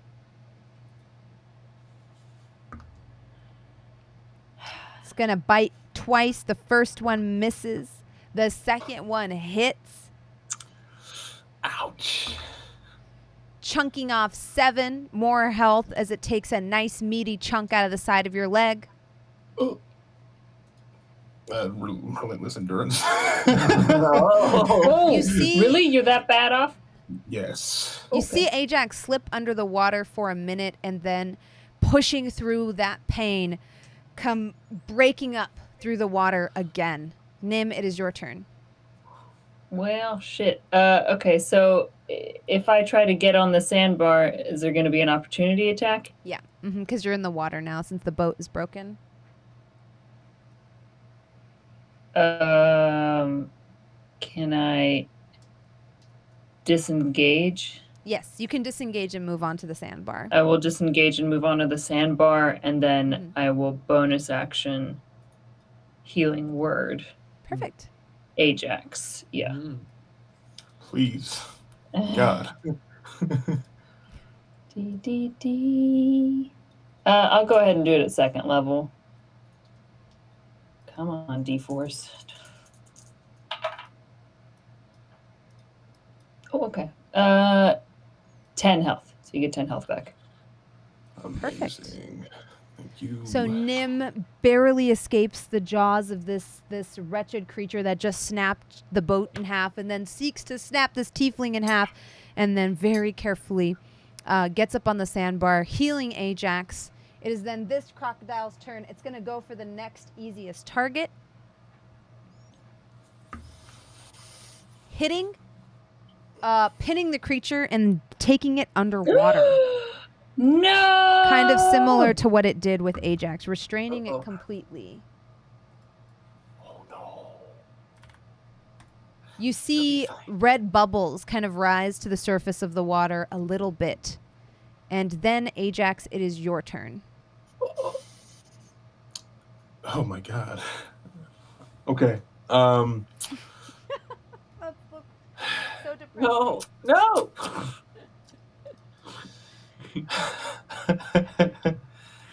I am going Chat's probably like, to... she's so mean. This encounter was balanced for 4 players. That's true. Okay.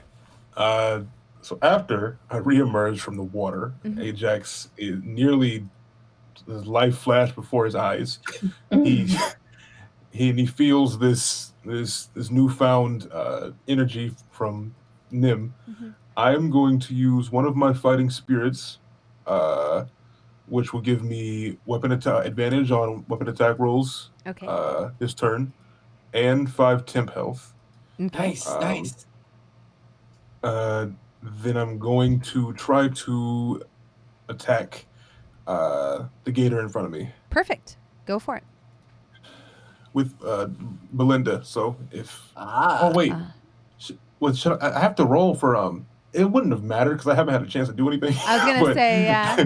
but I'll still roll for this one because that one's gone now, so it would be broken anyways. So wisdom saving throw. Do that first. I'm gonna sneeze. Bless you. Thank you. What do I need to roll? A 10, I think. So you. Is it a 10? Yeah, you maintain possession of your faculties.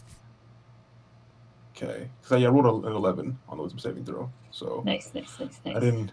Oh no, it's 15. No. Oh, okay. I failed. Yeah. So the bloodlust takes Ajax. You see his eyes flash red for a brief moment as he is overcome with rage at this wretched, profane beast that has mangled his leg.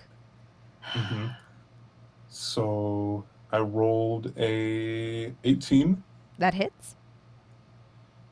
And that is 10 damage. Nice. You slash down against this creature, rending it, almost widening its mouth as your blade makes contact and comes back wickedly, staining the water with its very strange, dark red, almost rotten blood. It looks like dried blood, almost like it's dark and disgusting, and it stains the water as you cut through it. What else would you like to do this turn? That is it, because the fighting spirit's bonus action technically. So okay, perfect. I'm done. Awesome. Scorpio. Scorpio sees that our friend has gone under the water and is going to dive in to try to help. Perfect. So, he'll dive down, and if he sees what's happening, try to sort of pry the jaws open. Yeah, give me a strength saving throw. Okay. A 19. You are able to pry this creature's jaws open, freeing your friend, who very quickly bobs up for air. He wasn't pulled very far below because this was the first round. He was grappled. So he's like pinned, goes under for a minute. You pry this creature's jaws open and he immediately comes up. And the rest of you see his head break the rough water as he gasps for air. Would you like to do anything else in your turn? If I could, Scorpio would then like to in turn grapple this creature. Okay, go ahead and give me a grapple check. Okay, so strength. Yes, I think so. I think it'll be like opposed strength rolls. Gotcha. So I got a 12. I also got a 12, but ties go to the so you successfully get this giant crocodile into a headlock? Yep. Full Nelson? I don't know. And the crocodile is restrained. Nim, you see Scorpio with a crocodile in a headlock. I love this game. Awesome. Ain't she a beauty? Yeah.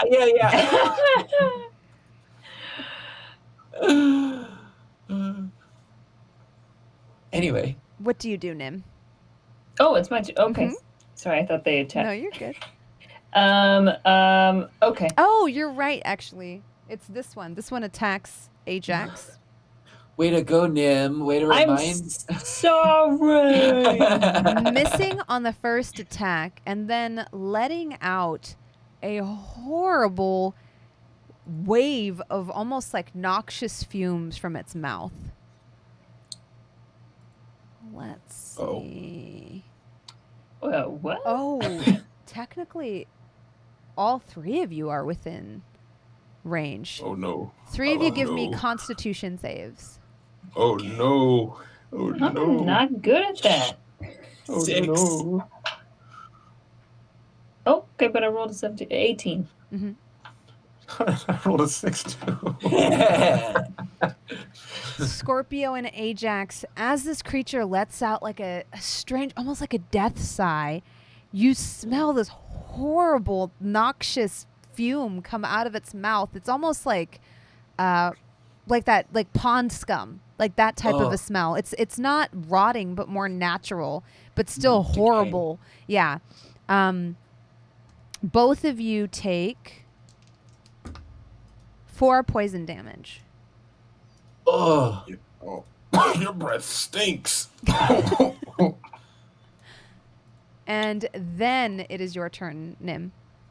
Yeah, Nim, you smelled worse in the funeral business. Yeah. just don't breathe through your nose. Just hold your breath. By barf mango. Onto the crocodile, I guess. Nim smelled the worst smells in the funeral business, you know. So the crocodile's grappled by Scorpio. Do I have any sort of advantage to hit? Yes, oh well, actually, it is restrained. So I'm gonna do a spell anyway. Okay. But okay. I say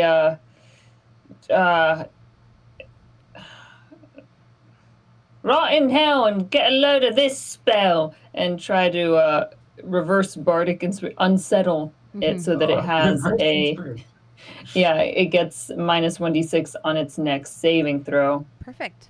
And now I'll do a dissonant whispers. Ooh, good combo. Perfect. Yeah. So it needs to do a wisdom saving throw as I'm like, yeah. It got a 5. And it has that minus. Wait, which is six 2? to it too. yeah. Which is the 2? The one that's being grappled. Okay, this one.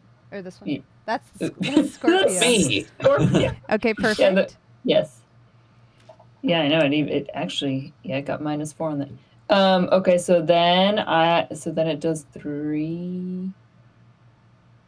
There's a 46. Dissonant whispers indeed.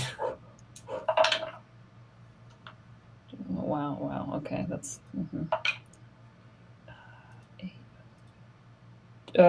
12 damage. Perfect. And I think it has to move its entire movement away. Yes. Move as far as its speed allows away from you. I'm still holding on. You must immediately use its reaction to do that if available. Yeah. Whoa!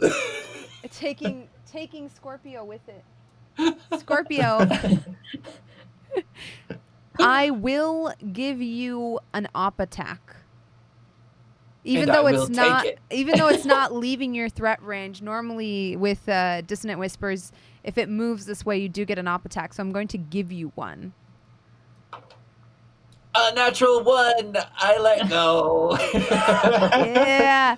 You weren't expecting it to take off with such speed, you know? And as you do, like, you kind of lose your grip on it. And then it is this creature's turn. It's going to attack you with a 17. That will hit. Sorry. So, a quick question. Mm-hmm. We were a half hour away from the town, but I did cast Armor of Agathis, and it does last an hour. Yes, perfectly. Yeah, you were half hour away. It's still up. Yay! So it takes damage. Perfect. How much damage does it take? 5. If a creature hits you with a melee attack, you have these hit points. A creature takes 5 cold damage. Perfect. Its jaws freeze over a little bit. This thing almost seems to be in its death throes as it chomps down on you for 10 piercing damage, tearing at your midriff and at your ribs. As it has this like perfect sort of positioning after your grapple is let go to just like slash out at you. Ajax, it is your turn. Okay. So, still filled with this bloodlust of one Belinda, but also the bloodlust of this breath-smelling awful. Ajax is furious. He's going to try to attack again. Okay. And that is another 18. That hits. Doing 10 damage again. As you bring down your blade, this creature is ripped in two. And this is slashing damage, correct? Yes. As you cleave it cleanly in two, almost like a perfect fillet, you hit an organ, and the gas comes flooding out. Give me a Constitution save. Actually, you're far enough, Scorpio. Just Ajax and Nim. Thanks for the ride, crocodile. Yeah, you're out of the stink 23. range. Perfect. 18 again. Perfect. So you're able to push aside the awful, rotten smell of this creature as it dies and floats lifelessly down the river. And then I'm immune to your stench, beast. Scorpio, it is your turn. Oh, we headbutton. Perfect. An 18 to hit. That hits. And honestly, I think any damage will kill it. Oh, 4 damage. Yeah, you just needed 2. Just one quick, as they're floating down the river, this thing chomps down, and the ice magic sort of affects all into its jaw. And Scorpio takes this moment to sort of smack it and shatter its frozen teeth with his forehead. Oh, yes. And it floats lifelessly down the river. And there is getting out of the water. As Mongrel drags himself to the sandbar where Nim is. Ajax, give me an athletics check to see if you can do the same. And same with you, Scorpio. Give me an athletics check to see if you can make it to a bank, since you're kind of bobbing in the middle of the water here. And 13? It takes you a while. We're tired. You make it. Yeah, I was going to say, it takes you some time, but you do make it. You're a little bit stranded out here, but Scorpio can get to the other bank and get you a boat. So yeah. As they're swimming and getting back over, Nim immediately puts his hands towards the boreal bugbear and asks, can I help? Yes, of course, I suppose. What do they sound like? Yeah.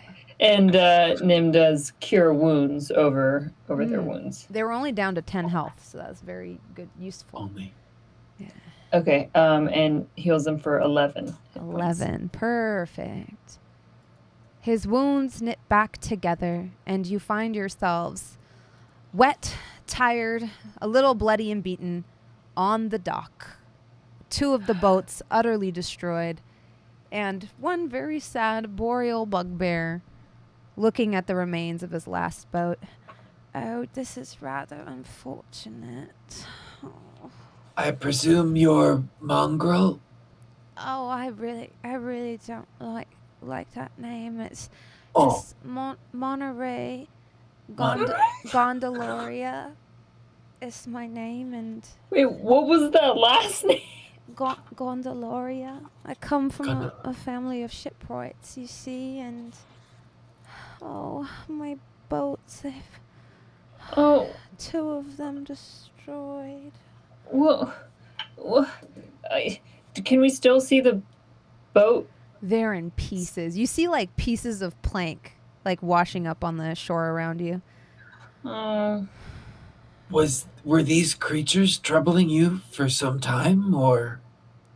Oh no, I think it's rather a cruel trick, to be honest. You think they were sent here? Oh, yes, I think they were. They normally very peaceful creatures, but there's something in the water that's driven them rather mad, and they've taken to pillaging my boats and stealing my fish and tearing my nets. It's not very, very good, honestly. Oh my god, I love this guy. Oh. You see him like wringing the water out of his kilt. Oh. Well, we're here to help with what we'd been told were bandits. Is this separate from that? Are you the one who requested that help, yes? I think maybe the bandits put them up to this, you know. Oh, Because horrible. The type of pond scum that's in this part of the river doesn't normally grow in running water. It normally grows in still water, and I think someone put it here. You didn't ingest any, did you? I may have. I was wrestling one for a long time.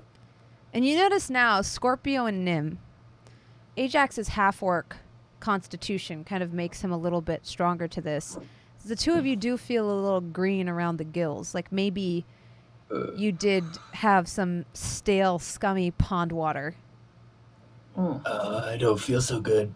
That's not agreeing with the cake. Oh no, I think it might be from drinking the water. You can't get any, if you swallow too much of it, you can get sick in this part of the river because they've done something to it, because you see they don't like me very much. Who could not like you? Yeah, who? Oh, I don't know. You see now he has like cute little teddy bear ears behind his braided hair, and very kind eyes and a heart-shaped nose.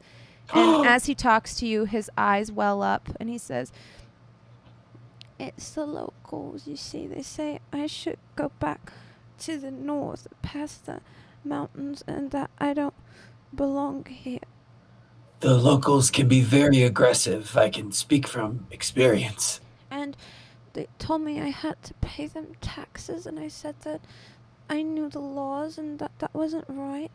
And then they defaced my sign, and now I've lost 2 of my boats, and I sent word to Solace Point and asked them to help, but they've taken so long, and I just don't know how I'll keep my stall open. No, it's us. It's us. We're here to help. We're from Solace Point. We're sorry we took so long. Oh, it was already a long time before. You know, it's been months, really. Oh. And things have just been escalating since then. With the locals, you said you had a stall. Is this at the bazaar that's down the road away? No, just this one right here. And he points to his like little shack with the sign outside in the window for sales. You said that there was something added to the water. Could it perhaps been carried by... And then Scorpio's going to gesture over to the candles that are floating in the water. Mm-hmm. Oh, I don't think it could be that. I mean, this is an old tradition. It would be a rude trick if someone were to tamper with some of them. It would be the quickest way to get poison into this part of the river. Oh, that might be true. Here, I have something to show you. And he goes over to his fishing hut and takes a key from his pocket and unlocks it. And then Follow. The door drags open, and he opens a hatch in the floor that goes down into like a cellar via a staircase. Or not a staircase, but a ladder. He climbs down into it. And if you follow him, you'll see that these are his living quarters. They're decorated with woven quilts and bones of fish and large beasts, almost mammoth-like in nature. One of these large skulls is kind of mounted over his bed, which is ginormous and looks very cozy. And you also see like a collection of vials on a table, almost like on a writing desk, where he's made a makeshift almost lab with different samples of water. He points at them and he says, "Say, these are the water from up the stream." And you notice that there is like some like microbial movement in there and little bugs and things like that, but nothing too crazy. He says, "And this is the sample from my river." And the entire vial is coated in like a green algae-like substance. There's something in there that's causing it, and I think it's done something to the gators, and it's rendered them rather irritable and, quite frankly, very smelly. When you say the townspeople, all of them, or are there a few that you know are more outspoken? I think it's a few just the few that have come around and asked me to pay them taxes, but it's not lawful. I pay my taxes to the city. I shouldn't have to pay them. I shouldn't have to pay twice, and times are already so tough around here. It's not right. It's not right at all. We're going to do everything we can to help, Nim says, like turning to Scorpio and Ajax, right? Yes. Do you know their names? I think their leader called himself, what was it? Razor Tooth. Okay. And he wore a wolf head on his head, you see. Oh. It was rather grisly. How cliche. Yeah.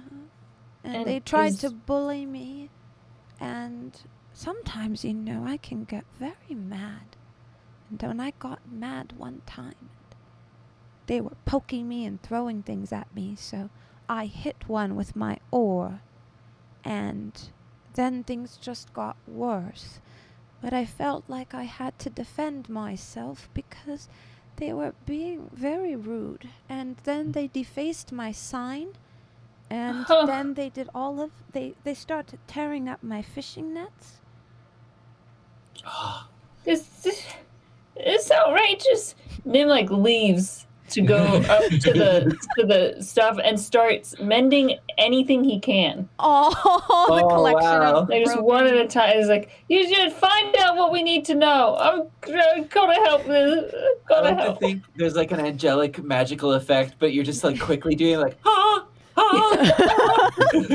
for each thing. Yeah, you see like the same stuff I mentioned earlier, some broken fishing spears, broken fishing traps, broken nets, things like that.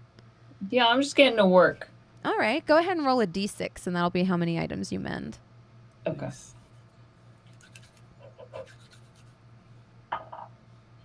6.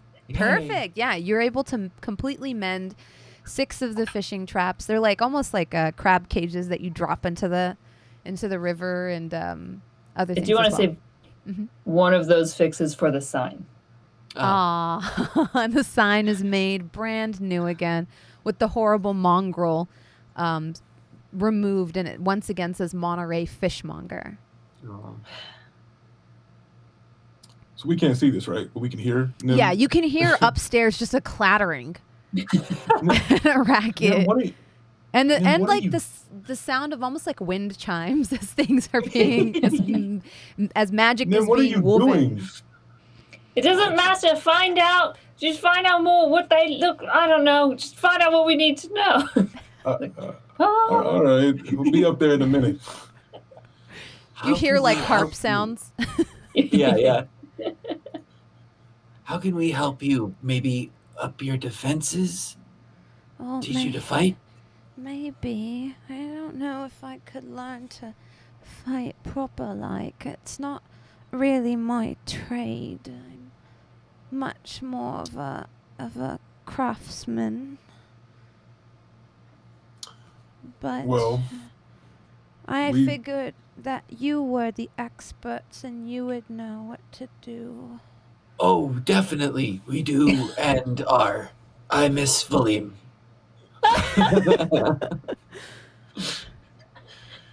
Oh, the talking. Oh, I'm busy fixing. Yeah, we are trained experts, fighters, security even. Oh, wow. Maybe if we teach them a lesson, they will leave you alone.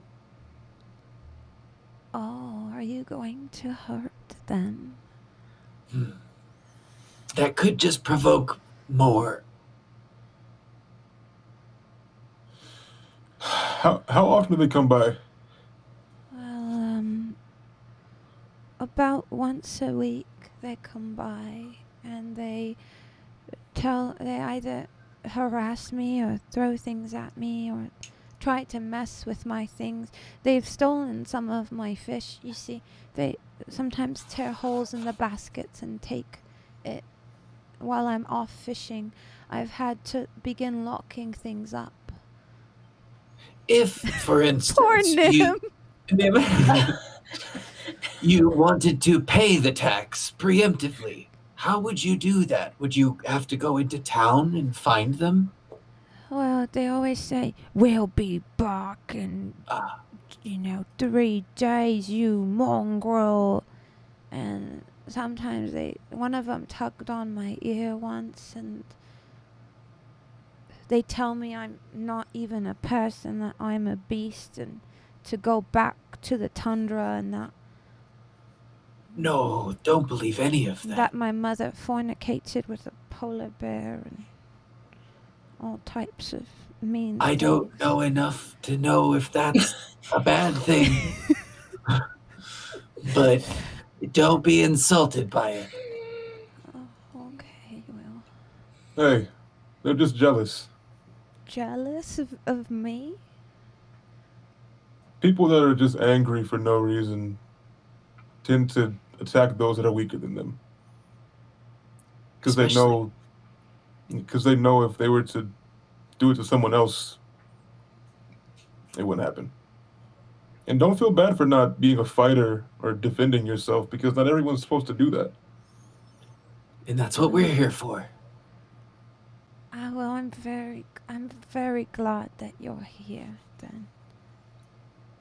Nim's like stomping around and shouts from upstairs. Yeah, bullying is not okay. The roof is shaking a little bit. That one especially. How much do you think those boats are going to cost you? Oh, about 10 gold apiece. But I could make new ones. It's just going to take me time to make them. And you said that was your stall outside, right? It's actually above you. You're downstairs from it. Yeah. Mm-hmm. Okay. We're in the cellar. Yeah. Okay. Yeah, it's my stall. All right. Hold on. Scorpio, come here. Okay. I'm gonna go upstairs. Go outside. I'm gonna close the door. I'm so glad you have a plan because I don't know what to do. No, it's okay. Okay. I'm gonna knock on the door. Hello. Hello. Hello. Hi. We're looking to buy. Oh, okay. Hello? He climbs up the stairs, throws open the hatch, and comes out, furry butt first. Oh. Oh. Ah! He looks at you like very confused. Hey there, traveler. We're looking to buy some fish, maybe. Oh, he recently had a bump on his head. I think this might be affecting. I'm gonna nudge Scorpio. Oh, sorry. Scorpio, shh. Well, I've got some. I've got this rainbow trout, and Oh wow. I've got these clams that I dove for last week, Oh. and I've got some crawfish. And How much would all this be? all of it. He like All of points it. to like his basket. It would be 8 silver for all of that. 3 gold? No, 8 silver. 3. He said 3 gold, right? No, Yeah. 8 silver. 3 gold. Oh. I'll take it all for 3 gold. Oh, it's only 8 silver. No, not 3 gold. That's what you said. That's fine. Thank you. Take 3 gold. Hand it to him. Here you go. He takes it in his paws. And then he reaches across the counter and hugs you. Good customer service. I've never had a friend since I left home. And now I feel like I owe you everything. You have 3 friends now. And more if mice could talk. Nim holds up a lantern and 3 and a nods. half for now. You have friends. Oh, and look, all my things are fixed, and oh, you're also, it's like, you're angels. All of you are just angels. No, we're not angels. Angels exist. We've met them. Believe me. We've met angels. Yeah, Ajax, Rena, duh, Surrender, duh. You're right. Anyway, we're gonna get to the bottom of this. I can't stand to see this. This. We're gonna go speak to Razortooth. We're gonna go have a word. As you're saying this, Nim, and you've been stomping around and all of this, and as you say, I'm going to have a word, you feel suddenly like very lightheaded. Oh. You don't look so good. Scorpio, you also, as you like go to look at Nim, you like kind of stumble a little bit, and your vision And I leaves don't you. feel so good.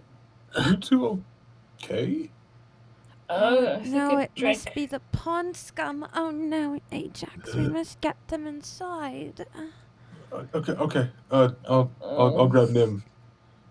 Nim, come here. Hey. He grabs Scorpio underneath the armpits in a bear hug. Yay.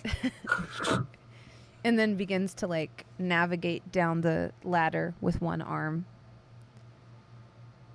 Oh. Oh no, this is horrible. Hey, look, Nim, we're the same color. That's not good. No, it's not. He lays the both of you down in his big cozy bed underneath these like sort of flannel hand-woven blankets with like multiple furs on top. And now the body chills start to set in. Too hot. Get off of me. As you say that, you start to feel clammy. Oh, too cold. And the Give me body blanket. chills start to kind of like set in, and you feel horrifically sick. You start to feel the sweat form at your brow. Oh, this is not good, Ajax. We have to get them help. I'm gonna take out the lantern, put it on if there's a bedside table with Valim on it. It's just gonna close my eyes a bit. He puts like an urn next to the bed on each side. Oh, Uh, what is these cremation. for? So early. We're not dead yet. I'm gonna look at the lamp where Valim is and look inside and say, "This would be a perfect time for you to just right now, please, please." I'm looking up. The mouse just bares its like teeth at you. Really? Right? We've got to help them, Ajax. That pond scum fever is horrible. What should we do? I'll have to make some tea from. Well, at least that helps me. There's a flower called gilded crown, and its leaves are almost like gold. They're waxy and yellow, and if it put it in a tea, it can soothe the tummy and fortify the soul. But it's in a part of the woods that's not really safe, but I'll take you there since we're friends now. Thank you, but I think you should stay here and watch them just in case. Oh, if you say so. I'll Just draw you directions on a piece of paper and just be safe. keep them safe. He hands I you the trust you. lantern with the mouse. Don't make me shake you again. I'll try to make them comfortable as best I can. Thank you. He gives you another hug. Aww. He's bigger than me, so I'm like this. His face is- Yeah, he has like a big belly too, so it's like Yeah, yeah, Oh. I love it. very furry. Okay, be safe and oh poor little Nim, so sick. And like pats your forehead. I'll be back, you two. Please don't die on me. Your headband looks cool. And just roll over. Oh, at least I'd meet everyone I've buried. And it rolls over and goes to sleep. Thank you, Scorpio. And I leave. As Ajax leaves the fishmonger's hut with a tiny little mouse Valim in tow, and as Monterey puts another log on his tiny little fire in the corner, his little steel stove, rather, I should say, to try to make the two of you comfortable, poking it a little bit. That is where we will end today's episode. Oh. Don't drink the pond water. No! That was great. Oh my god, Monterey! Dying!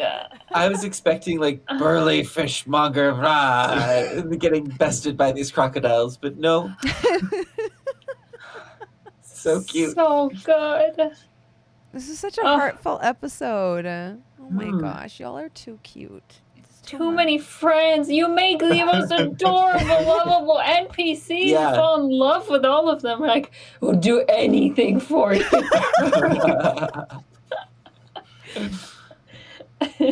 Oh my gosh. Thank you so much for playing D&D with me. I have so much fun every week.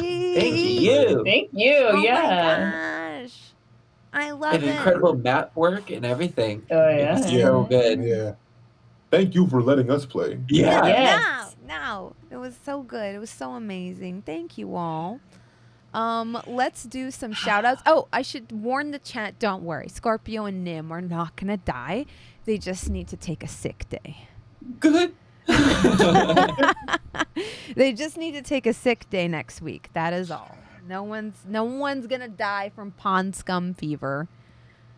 Right. Oh, and it should probably be said that Gabe will be back. Yes. Yes. It's not gonna be poor he better Ajax be, alone. I got 12 health.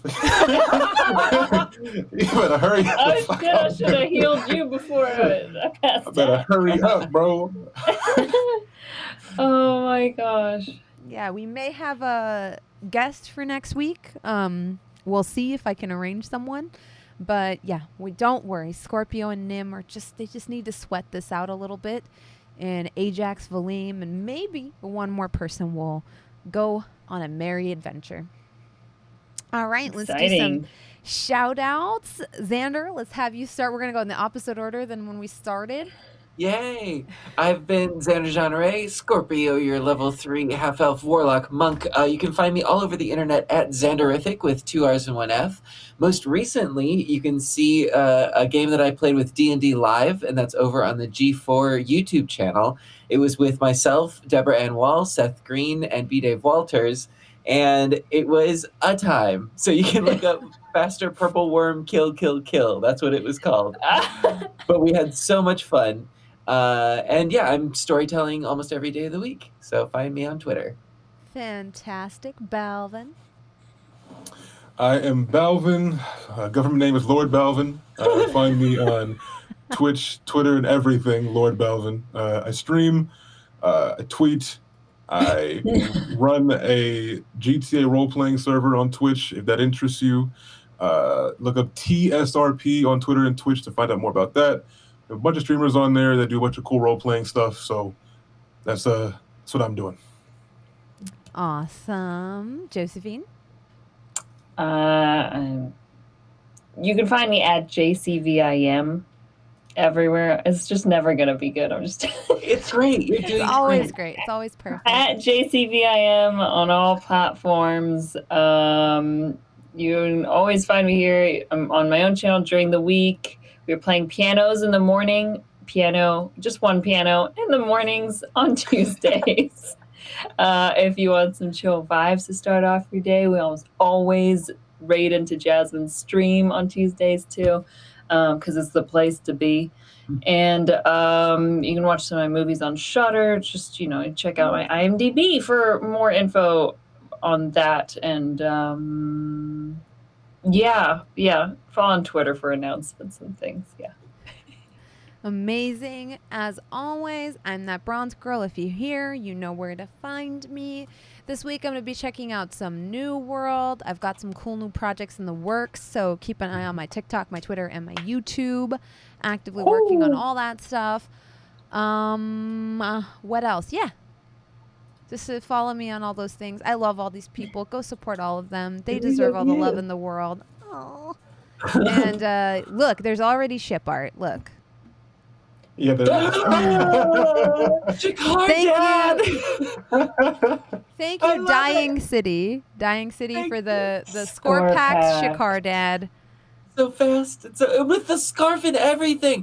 Look at our matching headbands. Oh, we're married. We're married. Marriage scarves. Score packs. The score packs. So good. I gotta put it out there. I need to see Monterey. Oh, yes, need please. to. Oh, Monterey was The such a delight. heart-shaped nose. Oh, Little ears. and the kilt. Kilt. Would you just make this to have me melt? I'm just. He's a very cute bear boy. Yeah. But, people are being very rude to him. So gotta now put a you stop have to that. go kick everybody's butt. Yeah. You have to go Liam Neeson's on everyone Oh, yeah. now. Liam's knees, son. Why? Or Monk would say that. I start kneeing people in the face. Yeah. Like Van Damme. Oh, my God. Chat, thank you so much for joining us. This episode is going to rebroadcast at 9 a.m. Pacific Standard Time on Sunday. I'm still figuring out the right way to chop up these episodes to maybe do a midweek upload. but we never have like a neat break where it's like half and half. It's always like 2 hours on the front tonight. end. Tonight we did, yeah, but last week's was like 2 hours and 1 hour. Oh yeah. So I was like, I should probably, arch that a little bit. Yeah. But thank you so much. If you want to support the show, use the or tag us in any posts. Use the Shikar hashtag. We love seeing all of your tweets, your clips, your fan arts. We love all of it. We check the I'm pretty sure all of us check the hashtag. We have a group chat and we'll throw stuff in there. Yeah. We love all of it. And thank Roll20 in your tweets because they help make our show possible too. We are very grateful for that. Yeah. Definitely. Yeah, and tagging them in the fan art lets them know. It's true. It's true. Thank you so much. We will see you next week. Same great place, same great time. Tell your grandma. Tell her. Let her know. Oh, if you don't. Oh.